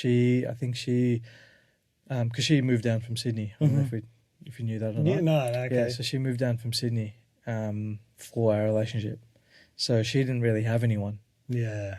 So I think she either went back to Sydney or she was with a mate for a bit. And then because I was alone, that's when I spiraled. Like I went real hard into, I think I was way depressed. Yeah. I think I was kind of depressed before that with the business running me down and then the relationship. But it brings it all to the surface. Yeah, man, that was hectic. So then, I saw a psych, jumped on ADs for a bit. Yeah.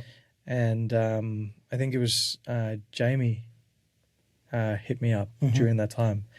And because he lived around the corner and we were in that bubble bullshit. So, he was actually there in those dark days. Yeah. And we just kick it around the fire and, talk. But he never asked about it, which I respect a lot. Yeah, that's what you need. Sometimes you just need people to just sit there and listen. Yeah. And that's all he did. And then, later on, like way later, then I kind of opened up about it. And he said the same thing. He goes, look, I know the situation, but I was never going to, I was waiting for you to. It's not his place. Yeah, if you wanted to chat about it, cool. If you didn't want to chat about it, cool. Like I'm just here to kick it type thing. So then we that was meant to be done between me and Say. So I can't even remember exactly what point we kind of said, let's try this again. But that ended up being one of the best things for our relationship because it put everything into perspective. And I suppose it's finding the right partner is so crucial too. Yeah. Like you know what it's like being a guy. Yeah. You hear so many not horror stories, but you hear so many things of guys who are just the ball and chain, or the missus is pissing me off. And don't get me wrong, there's times where Shan shits me and I shit her. And there's probably times where you annoy Say and Say annoys you. But finding the right one who will stick by you, especially if you're someone who's trying to build something, that's you hold on to them, But to be able to step away, and I think a big takeaway from that is people need to realise that sometimes by them getting involved, it's actually far more detrimental. To have that space to yourself. Now, spiraling down and getting depressed and stuff, that's, props to you for going and getting the help and support you needed. Because a lot of people don't. Yeah. But people getting involved, they think it's helping and it's not. But what actually does help, and the big takeaway from that is exactly what Jamie did. And I find that usually comes from people who aren't family. It's usually and sometimes it might not even be friends. Sometimes it can just be a co-worker, can be just someone you randomly meet as well. But props to him for having the awareness. Yeah. And I think that's because he would probably want the same, And it's one of those things is people don't put themselves in the shoes of the other person. Yeah. Sometimes they're too hard to fit on. Yeah. I've had that conversation so many times with people. There's a core group of people that I can reach out to. And you're one of them. If I ever do feel like I need to just chew the fat, I can. But yeah, because I know the space will be held there for me. Yeah. But Yeah, like that's 100%. you need to have that because like it's sometimes all we need is a set of ears to just listen. Listen, yeah. Yeah, and I've seen that so many times over the years. Some guys who like I talked about Martin. Like there was a point in that conversation with him and I, and he goes, I remember a time where he goes, you would just listen and listen and listen, and then one day you just said, you ever thought about fucking not blaming anyone else and just blame yourself? Yeah. That's what I said to him one day because I had a prick of a day at work and. Yeah. I was like, been like the foreman, and I'm just like, fucking every cunt's doing my head in. Yeah. Everyone's doing my fucking head in. Everyone shut up. And he said it to me, and I was like, stop blaming everyone else. Start fucking looking at yourself. And he was like, it was like a light bulb moment. Yeah, sick.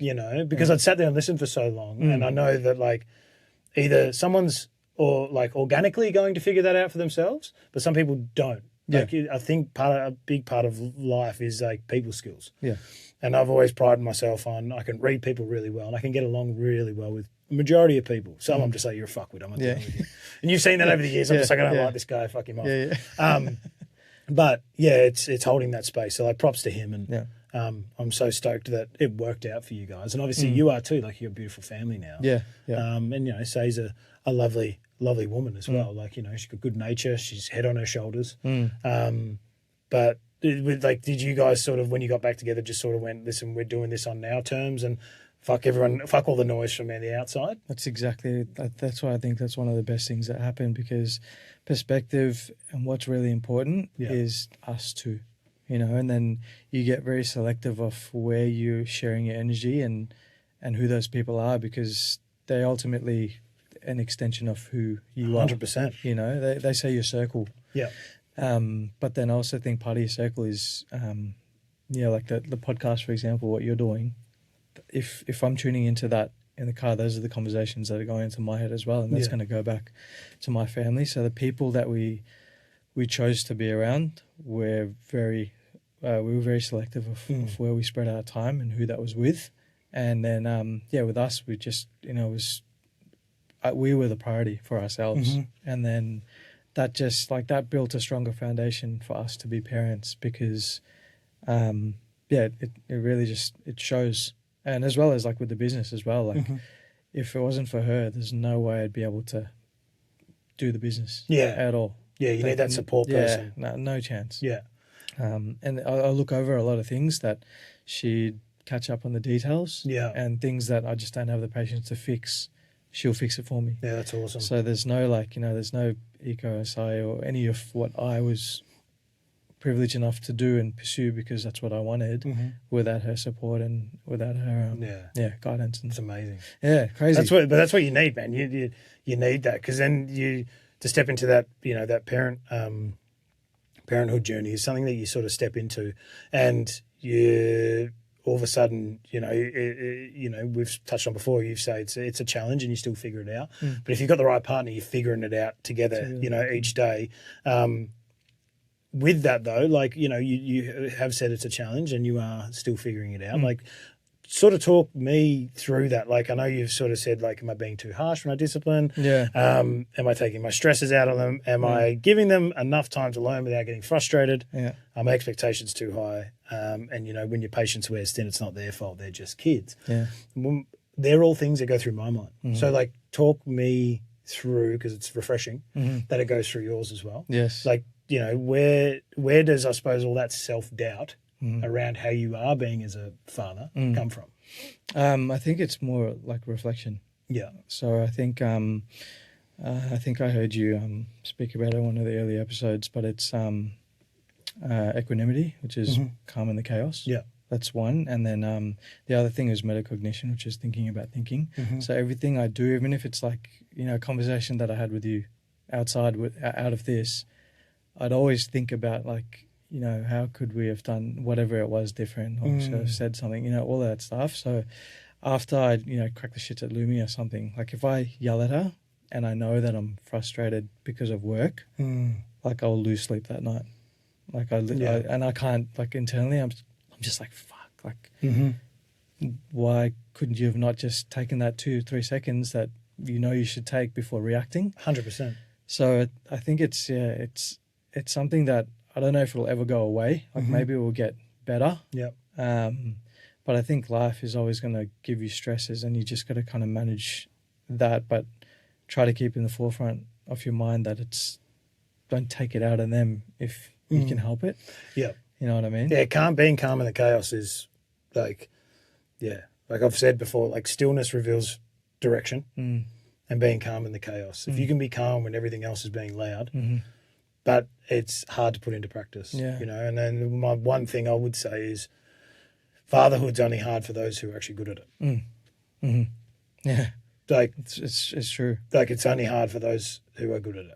If you're bad at it, fatherhood can be the easiest thing if you just neglect and prioritize yourself. Now, I speak about prioritizing oneself because you need to grow, but it's also not a one-sided affair. Yeah, you know.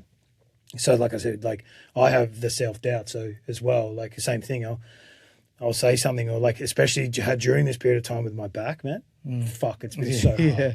Like we all got sick the other week. It was the first time as a whole family we'd been sick. Yeah. And I said to Shan one day, because we're at my parents' house at the moment. Like once we'd sold the house, we were in this like weird sort of like limbo stage. And that's what I was saying to you prior to this. So we're probably just going down to Phillip Island and stay down there for family time and stuff. But we're all sick, and so like you've got my parents who are trying to do the love and nurturing thing of like, oh, what do you need? And excuse me, I've got the kids. Like, you know, Atlas is coming in and going, Dada, up, like onto the bed, and I'm in fucking pain. And I'm laying on the bed and I'm sick. And and I'm texting Shan. She's like, is there anything I can do to help? And I was just like, everyone leave me the fuck alone. Yeah. And people would probably hear that, or people would have, you know, if you had seen the text message, that's literally what it said. Yeah. And what people don't realize is we're at a point in our relationship where we're that comfortable with one another to have that. And she knows that by me doing that, stops me from having those self-doubt moments. Because I know if I push myself to go out there and be present while I'm like, you know, trying not to fucking throw my guts up and my back's fucked, and, you know, so if I try like my, by saying to her, like, just give me some fucking space, it made like a fucking huge difference. But if I had gone out there, my self-doubt would have crept in straight away. Yeah. And then I lose sleep. I do it all the time, man. I've had nights where like I lay there in bed and I'm like, fuck, I shouldn't have spoken to him that way. Yeah. But it's about being able to, like I said, knowing that being calm in the chaos and being able to be still is such a beautiful thing. Yeah. And I think it's probably because like got people like us are so determined not to repeat what we've experienced. Yeah. I go straight back to there. Like when I do raise my voice with my kids, or Shan and I very rarely argue, but if we do have a little bicker, or like, and it's never been in front of the kids, but I always think like, shit, I hope they didn't hear that. Yeah. Or I hope they didn't see that. And then like, I know that like there's beauty in repairing it as well. Like if you can repair in front of the kids, you know, like I'll get down on Soul's level. Atlas is not as much, but like Soul will get down and be like, I'm really sorry, mate. Dada was frustrated before. And then it's almost like, yeah, cool. What are we doing next? Yeah. But if I don't do that, it just plays on my mind. It'll eat you. Yeah. And like, so things that you do are like that take 5 minutes. Just you know, like we sort of go that thing of when I was working, Shan would say to me like, "What capacity are you at today?" And I'd be like 20. Yeah. And she'd be like, and then she'd be like, "Okay." She knew that like 80% she's can take on. Yeah. But it's always hard when it's like, what are you at? And it's like 10. And it's like, what are you at? It's like 10. Yeah. But they're the moments that like really, you know, like we don't like having TV on. That's our big thing. Yeah. But like it gets to a point where we both just sort of look at each other and we're like, fuck it, they can watch 40 movies today just 100%. So we can breathe. Yeah. So is there anything that you guys sort of, any other things, like as a couple things that you do apart from like the 5 minutes, or is there anything that you do away from everyone when that self-doubt creeps in? Like if you're on your own in the car and you start overthinking, like what do you do? Yeah, mine's music. Yeah. Yeah, music changes the whole vibe of everything, you know. It's funny you mentioned that percentage thing, because we did that for a bit as well. Yeah. Me and Say. But yeah, coping thing is, I'll just chuck on music really loud. So if it's not in the car, it's on my AirPods, and I'll just like mute it and chuck it on. Yep. And I don't hear anything else, and that will set me up like few minutes. Yeah. It'd be good. Yeah. It's crazy how it does it, eh? Music changes the whole It does, game, man. It does. You know? Yeah. It's a very important thing. That's why, you know, you're in it. So you... Yeah, I know, like, that's what I mean. It's always been that thing in the back of my mind, and, like, it's almost like a sickness, I would say. Like, I haven't DJ'd in years and years now. I want to get back into it, and I've always kept my decks. And so now I'm, like, you know, thinking of, do I start doing, like, sort of an entertainment business down that Phillip Island way where I can start doing, like, functions and weddings, things that I always said I'd never do. But then they would pay the bills, enough money to allow me to be home pretty much all the time, except for like 1 or 2 days a week. Yeah. So if I can do that and make it a regular thing, then I'm home more, which means then I can work on my craft more, which means I can get more music out. So that's sort of the planning stages. But like for me, if I don't do my music, I fucking spiral. Yeah. Yeah, very easily. Yeah. And it's and again, it's very hard to want to do it because it's such a isolated, selfish thing. Like it's not like it's something I can do with the kids playing. Yeah, no, you have it's to like be... I need to be alone, like in this space, or I need to be in another studio, or I need to no one home to do it. But yeah, music's a beautiful tool. Yeah, yeah, and it's fortunate enough that when I'm in those zones, it doesn't take long. Like it's probably just one track. Yeah, okay, and you're good. You reset. Yeah, and you go back. Yeah, that's awesome. So. Well, it's good that you can regulate yourself like that. Yeah, a lot of people can't. No, I think it's a lot. Obviously, it wasn't just the first thing that helped. Yeah, you know, I think as I went on that journey to be like, you know, still and not reactive to a lot of things and working on anger management and things like that. It just like that was never the answer to anything.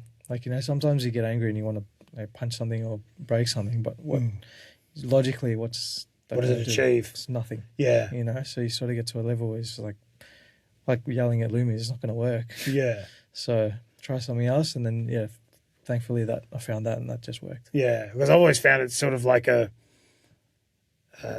was thinking, like it's sort of like a cup of soft drink, and you fill it up, and then you've got like all the foam comes to the top and it stops, but you've still got that much of the cup left, and then someone else fills it up a bit more, and the foam goes up and stops, and then you get to a point where there's nowhere for the foam to go.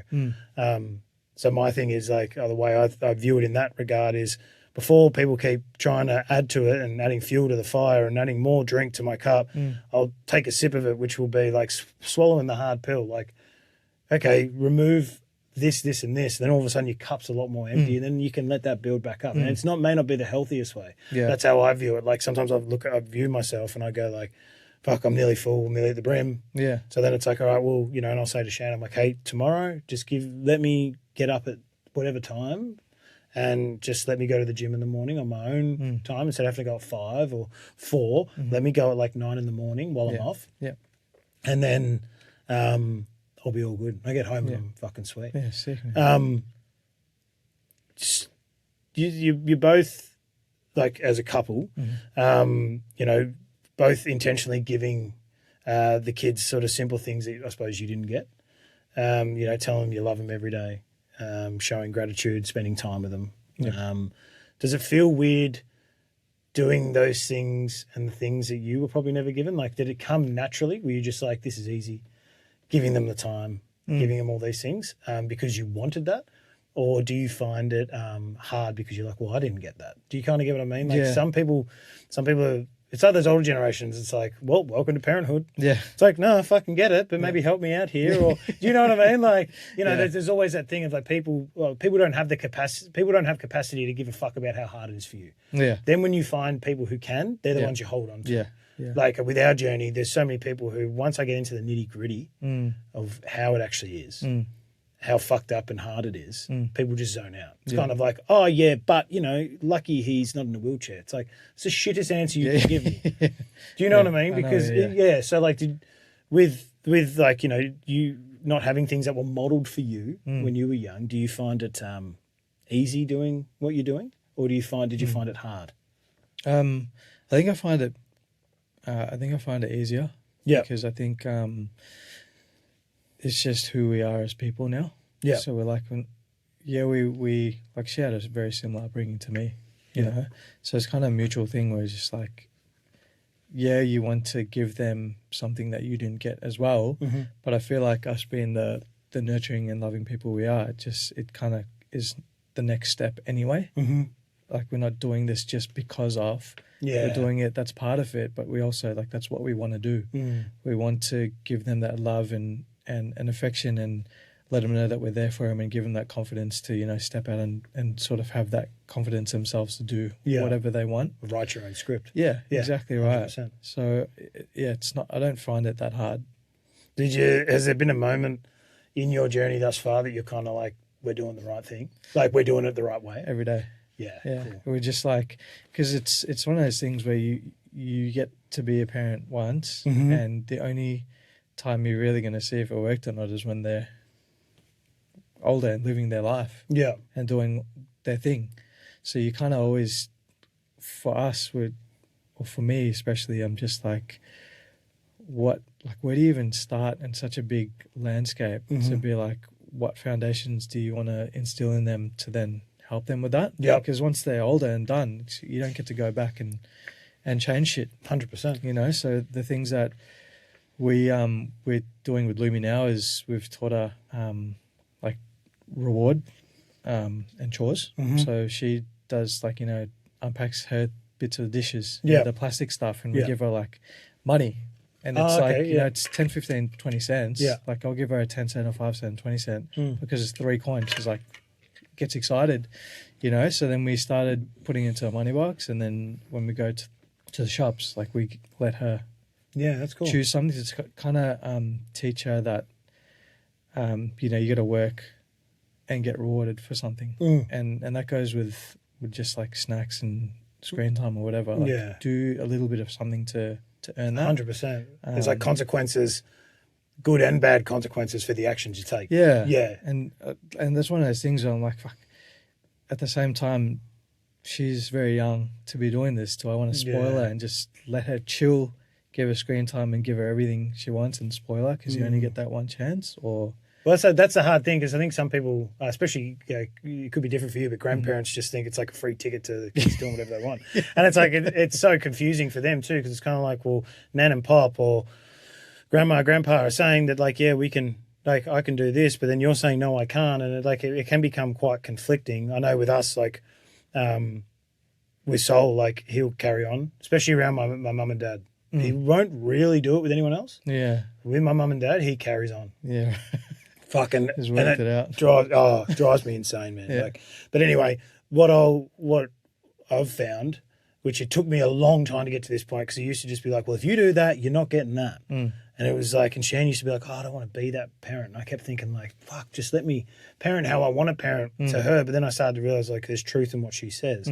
So now instead of just putting it all on him and saying, you're not getting that because of you, I'll say to him, how we act now. So instead of saying how you act, I'll be like, how we act now defines what happens next. And he'll, like, as soon as he hears that, like, first time he was like, fuck do you mean? Yeah. But then I started breaking it down for him. Yeah, but now he gets it and he'll go, oh, so if I do this now, like, if I keep carrying on the way I am, or throwing myself around on the floor, having a tantrum, I'm not going to get my Yoto forever. I said, I never said that. Yeah. That's where you're worrying about something that hasn't happened. Yeah. All I'm saying is how you carry yourself right now and how we as a collective act right now will depict what happens. Yeah. And so like now he'll just be like, well, what will happen if I stop? And I go, well, if you stop, then we can all pack up together. Yeah. Because he finds it very overwhelming. Right. Like if I say pack up, it's like, it's so hard. And Yeah. it's like, okay, I'll help you. Yeah. But I found that works, you know, and that's, and again, but I have that internal conflict of like, is he too young for me to be telling him this? Yeah. But then there's the other side of it. It's like I do see kids that I grew up with who probably never got told that, and they turned out to be fucking right cunts. Do you know what I mean? Like little shits, man. And they were the ones who would like bully people, and like you can't avoid it, but pick on people and had no morals. And I'm like, it's finding that balance. Like, do you find it hard to find that balance? Yeah, absolutely. Yeah, it's like it's constant and never-ending thing. That's just you're always, you know, second guessing and trying different shit all the time, but then ultimately you know, you're doing the right thing. But do you guys ever find that like you probably don't now, maybe I could be wrong, and you're onto your second child, but do you find like early days or even now you still clash about things like say sort of parents one way and then you parent another way and you're kind of like... Yeah. I'm a very stubborn parent, like with, I guess, discipline in a way. So if Lumi's having dinner, this is what's dinner. If you don't want to eat it, you can go to bed. I'm the same. Starving.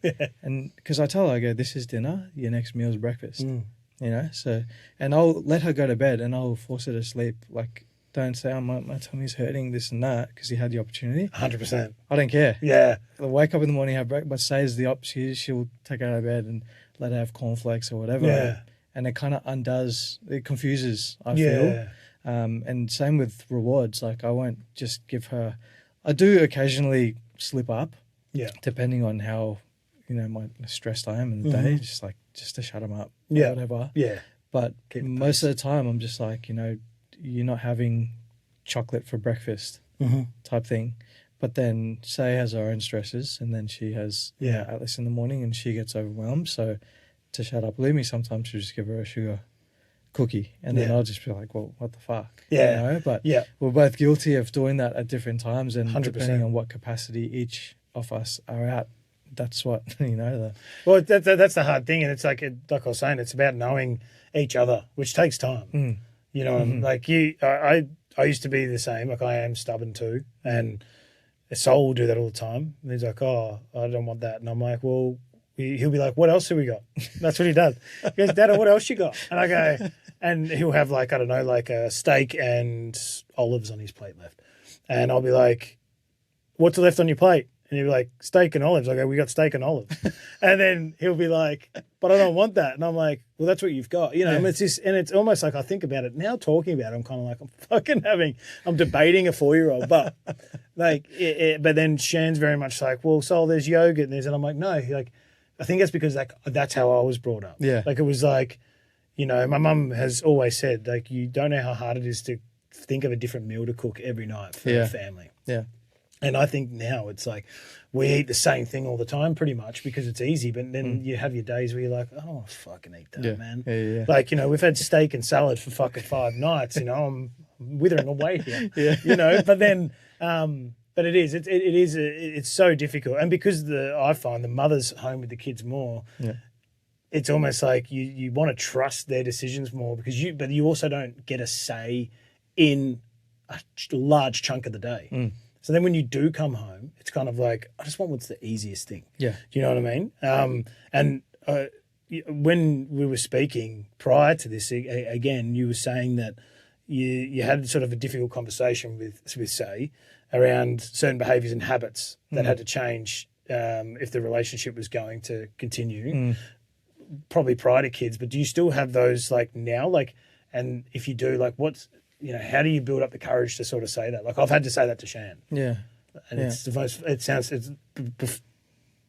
proposing to her was the hardest thing, but telling her, hey, I want to parent on the same page and I feel like you're against me. Yeah. It's a fucking hard conversation. So like, how do you navigate that conversation? I think it's just, some things just need to be said. And the longer like you ponder on it and keep it internally, that's when shit, kind of blows up at a later stage. So I think we have a good understanding of being very open with each other and having open conversations. So there's a lot of people around that stay together just because it's the easier option. Yeah, 100%. Rather than, and we're on the page that, if things aren't going the way and we're not aligned with life, we need to do what's best for both of us and our family, and if that means splitting up, it means splitting up. Yeah. Because I can't think of anything more toxic than trying to make something work that's not working, and then it's just you both living separate lives and trying to parent at the same time. For me, I don't see it working for us.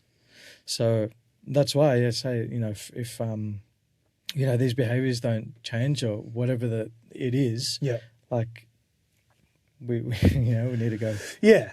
Then you got to look out for your well-being, and then they don't like hearing it, but it's from a place of love. Absolutely. Excuse me. At the end of the day, like that's how I shape those conversations.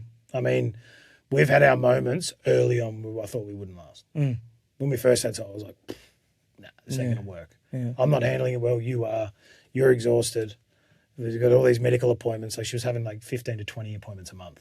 And it's like, you're doing all that on your own. I'm shutting myself off to work and everything. But one of the best things I ever did was go and speak to someone and you know, sort myself out. But it still doesn't. And then I was able to navigate those conversations, which I found was so hard. And I think it's because there's so much love there for your partner. It's so hard. Whereas like, if I did something you didn't like, you just be like, Jake, you're an idiot. Yeah. Let's move on. Yeah. Whereas when it's your partner, there's so much love there. So yeah, it's not an easy, you know, place to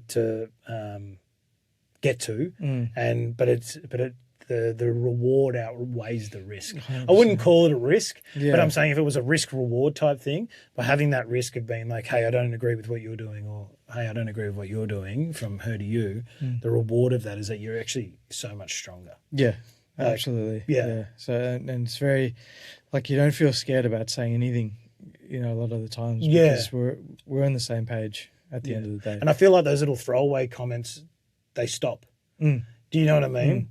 Like, no, I mean, like, it's like, not saying that, I don't say it to Shane, but like, you know, instead of being like, oh, fuck, you've been a bitch. Yeah. You know, she's like, well, you've been a dickhead. Yeah. Instead of having those little throwaway comments that don't need to happen. Yeah. You actually get stronger. So it's kind of like, if you do have an off day, her reaction to it is probably more in tune with how it should be. Does that make sense? Then, like, and if she's had a bad day, your reactions and your comments are more in tune with to not add fuel to the fire. But it all comes from a lot of work.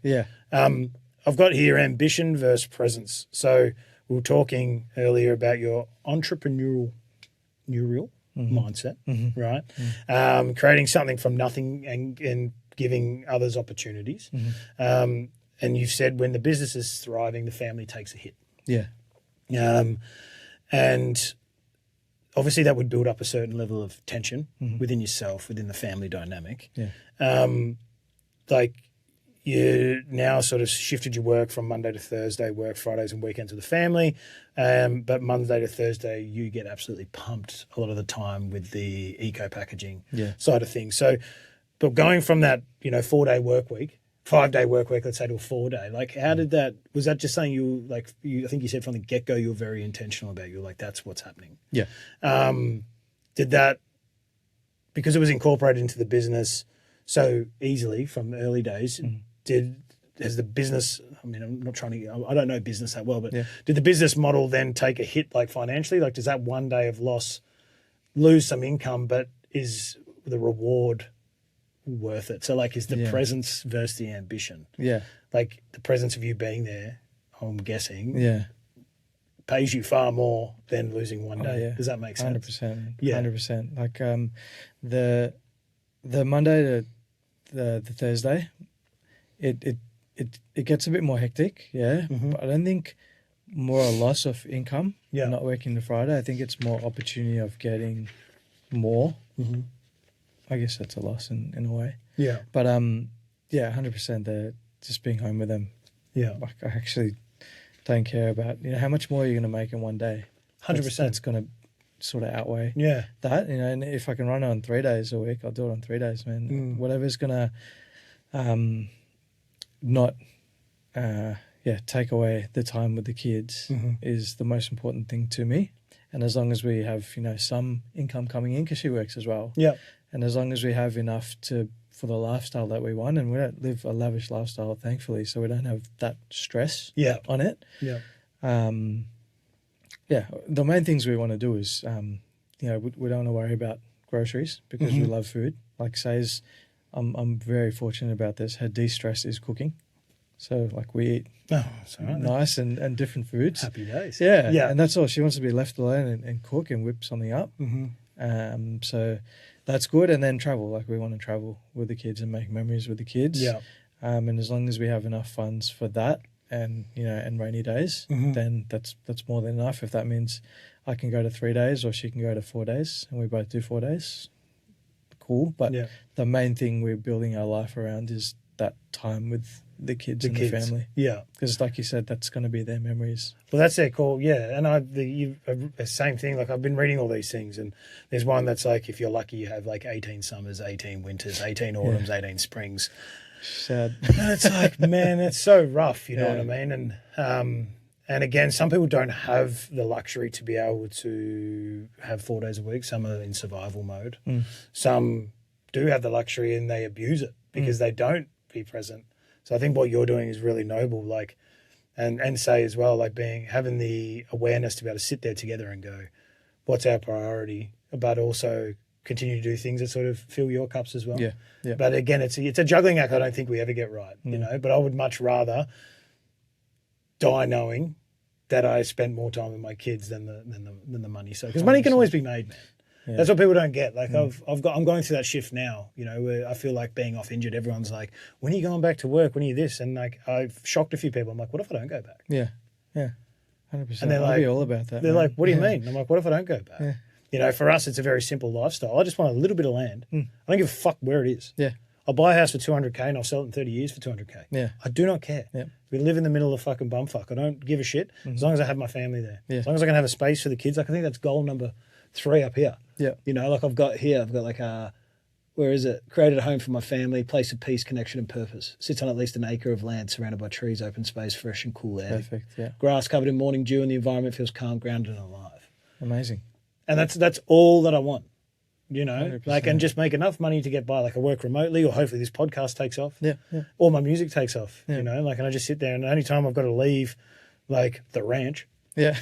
is to go and work in a studio with an artist, or to go and remotely, or go fly somewhere to record a podcast with someone. Yeah. Or go and hold a talk for somewhere. Like, that's the goal. And I think that the hard part is, and again, it's going back to that fatherhood, and is only hard for those who are good at it, or who enjoy it. You know, is like, that's the hard part, is finding the way to be able to fulfill that. Because I know that if I didn't ever work, I'd find it pretty hard. Yeah.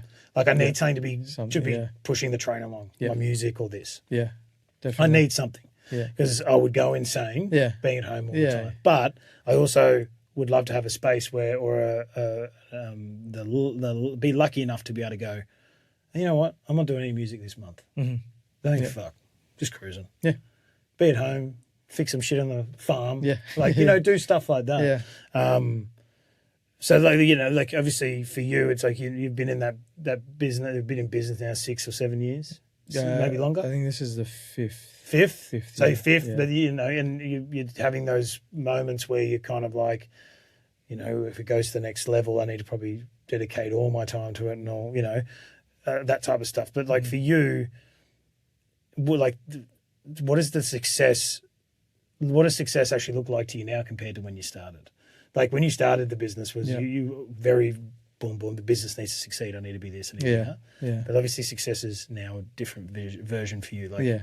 me talking about how I would love to be able to do this and this, but also have that time. Is that similar? Like, is Very that something similar. you're working towards? Yeah, absolutely. If Yeah. I can, and this is why the truck sort of option is sort of fitting my lifestyle a bit more, because you can, like, I don't go to the truck now, and it runs itself. Yeah, cool. With the manager, and that's like, it's essentially residual, right? Yeah. But then depends how much you want to push it and scale it. That's where the time factor comes in.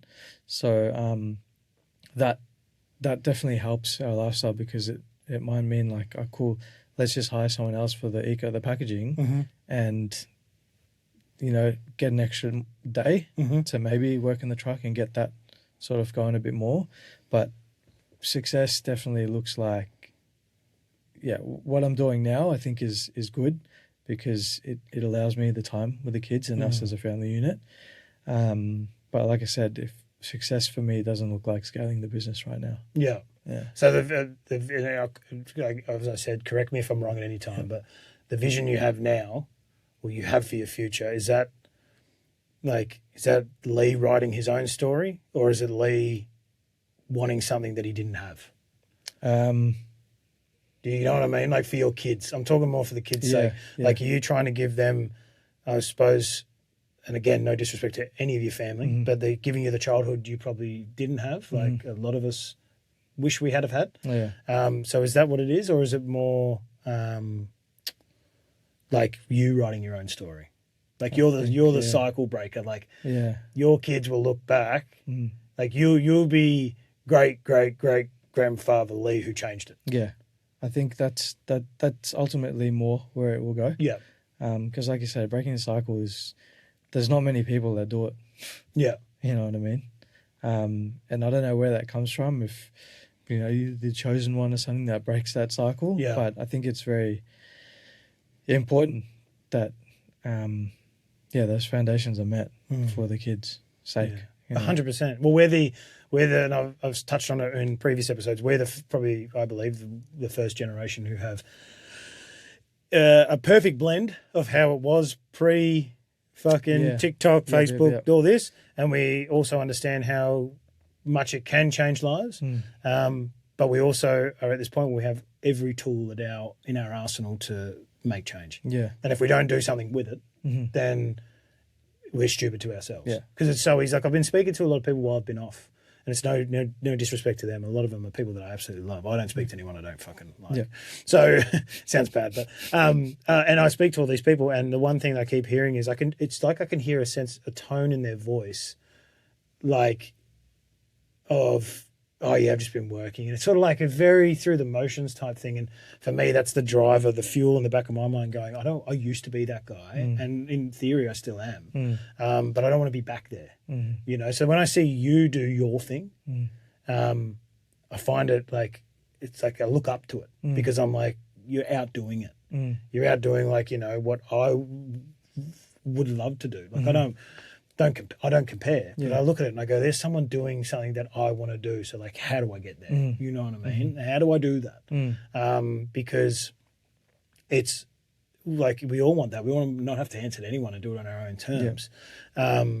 So, like, but then it's also nice to hear that we have so many similarities. So, like, you're still thinking and feeling the same shit I am. Yeah. So and that's the thing. People from the outside always look in. Like, I reckon. No, I don't reckon. I know from the outside looking in during this period of time, a lot of people are going like, look at Jake, he's living the dream.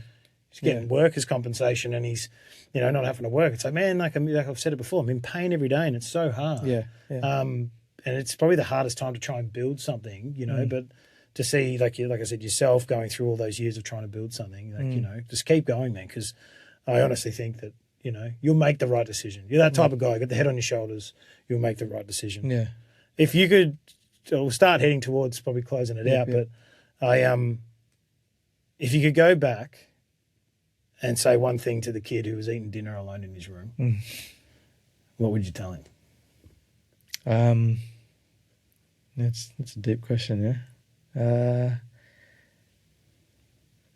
I'd probably say just trust your instincts. Like, first and foremost, you're going to be okay regardless, but trust your instincts. Yeah. That's it. It's that thing of like, it'll pass.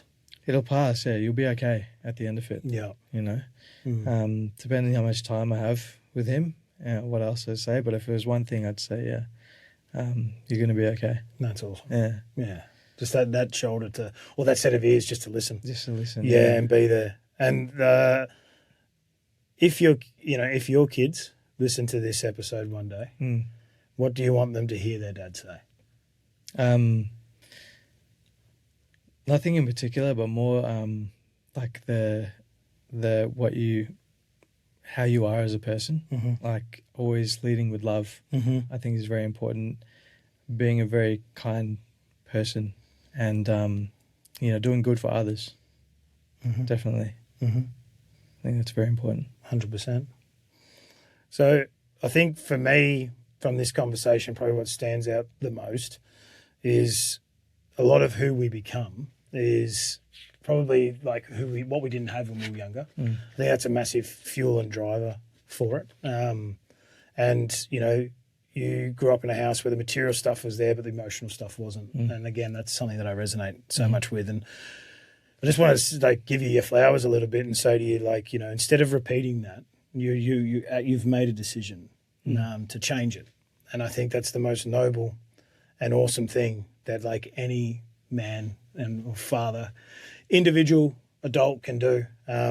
Because again, there is that stigma, especially around men's mental health, to go and get help and you know, like man up and deal with those dark days. But I think to really knuckle down and work on yourself and to try and be the father that you want your kids to then be, or mother you want your daughter to be, is amazing, man. Yeah, and like there's something that, like I said, I've always looked to you and admired you just for the work you've put in. And I know that there's been hard times or rough times, but hopefully you can look back and again, like, live with that mantra of like it will pass. Like I have that. It's the good times. You feel good. It's going to pass, and then you have the shit times. They're going to pass as well. The way you live and the ability to tell your kids every day that you love them and be intentional and be present to the point we've even modeled a business around family. Like a lot of people don't. It's business first, family second. But to be able to, be present even when that business is pulling you away is something that you should be proud of and hold your head high for. Because it's something you need to. You might not have a lot of people tell you. You might have people tell you. But I just wanted to take this time to say you're doing amazing stuff, man. And you're doing something extremely noble, something extremely beautiful, something extremely selfless. And, you deserve your flowers, bro. So appreciate it, man. It's not easy. It's doing that. It's being extremely intentional. And that's one thing I've always known about you. You're intentional. Yeah. You're intentional with who you're around, who you give your time to, who you don't give your time to. And the most beautiful thing I see from you is how intentional you are with the time with your kids. And just keep going, man, because it's awesome. And the fact that you can come from where you came from and still choose love, still choose presence, and still choose to do it differently is, like I said, it's not easy. It takes a lot of hard work and a lot of internal work. So that's what the walk's about. It's about, sometimes you walk forward, sometimes you walk back, sometimes you'll crab walk somewhere. It's about the journey, and you're definitely on the right path. So one step at a time, keep going. But I'll close it out. Thanks to Lee for being a part of it. And like I said, bro, thank you so much for dedicating your time. And I know how precious time is to you with family, just like it is for me. But to sit down and have this conversation has been awesome. I hope you've gotten something out of it like I have, because, it's been great. So appreciate 100%. it. Everyone, thank you for tuning in. And cheers, brother. Thanks, brother. Appreciate it. Thank you, man.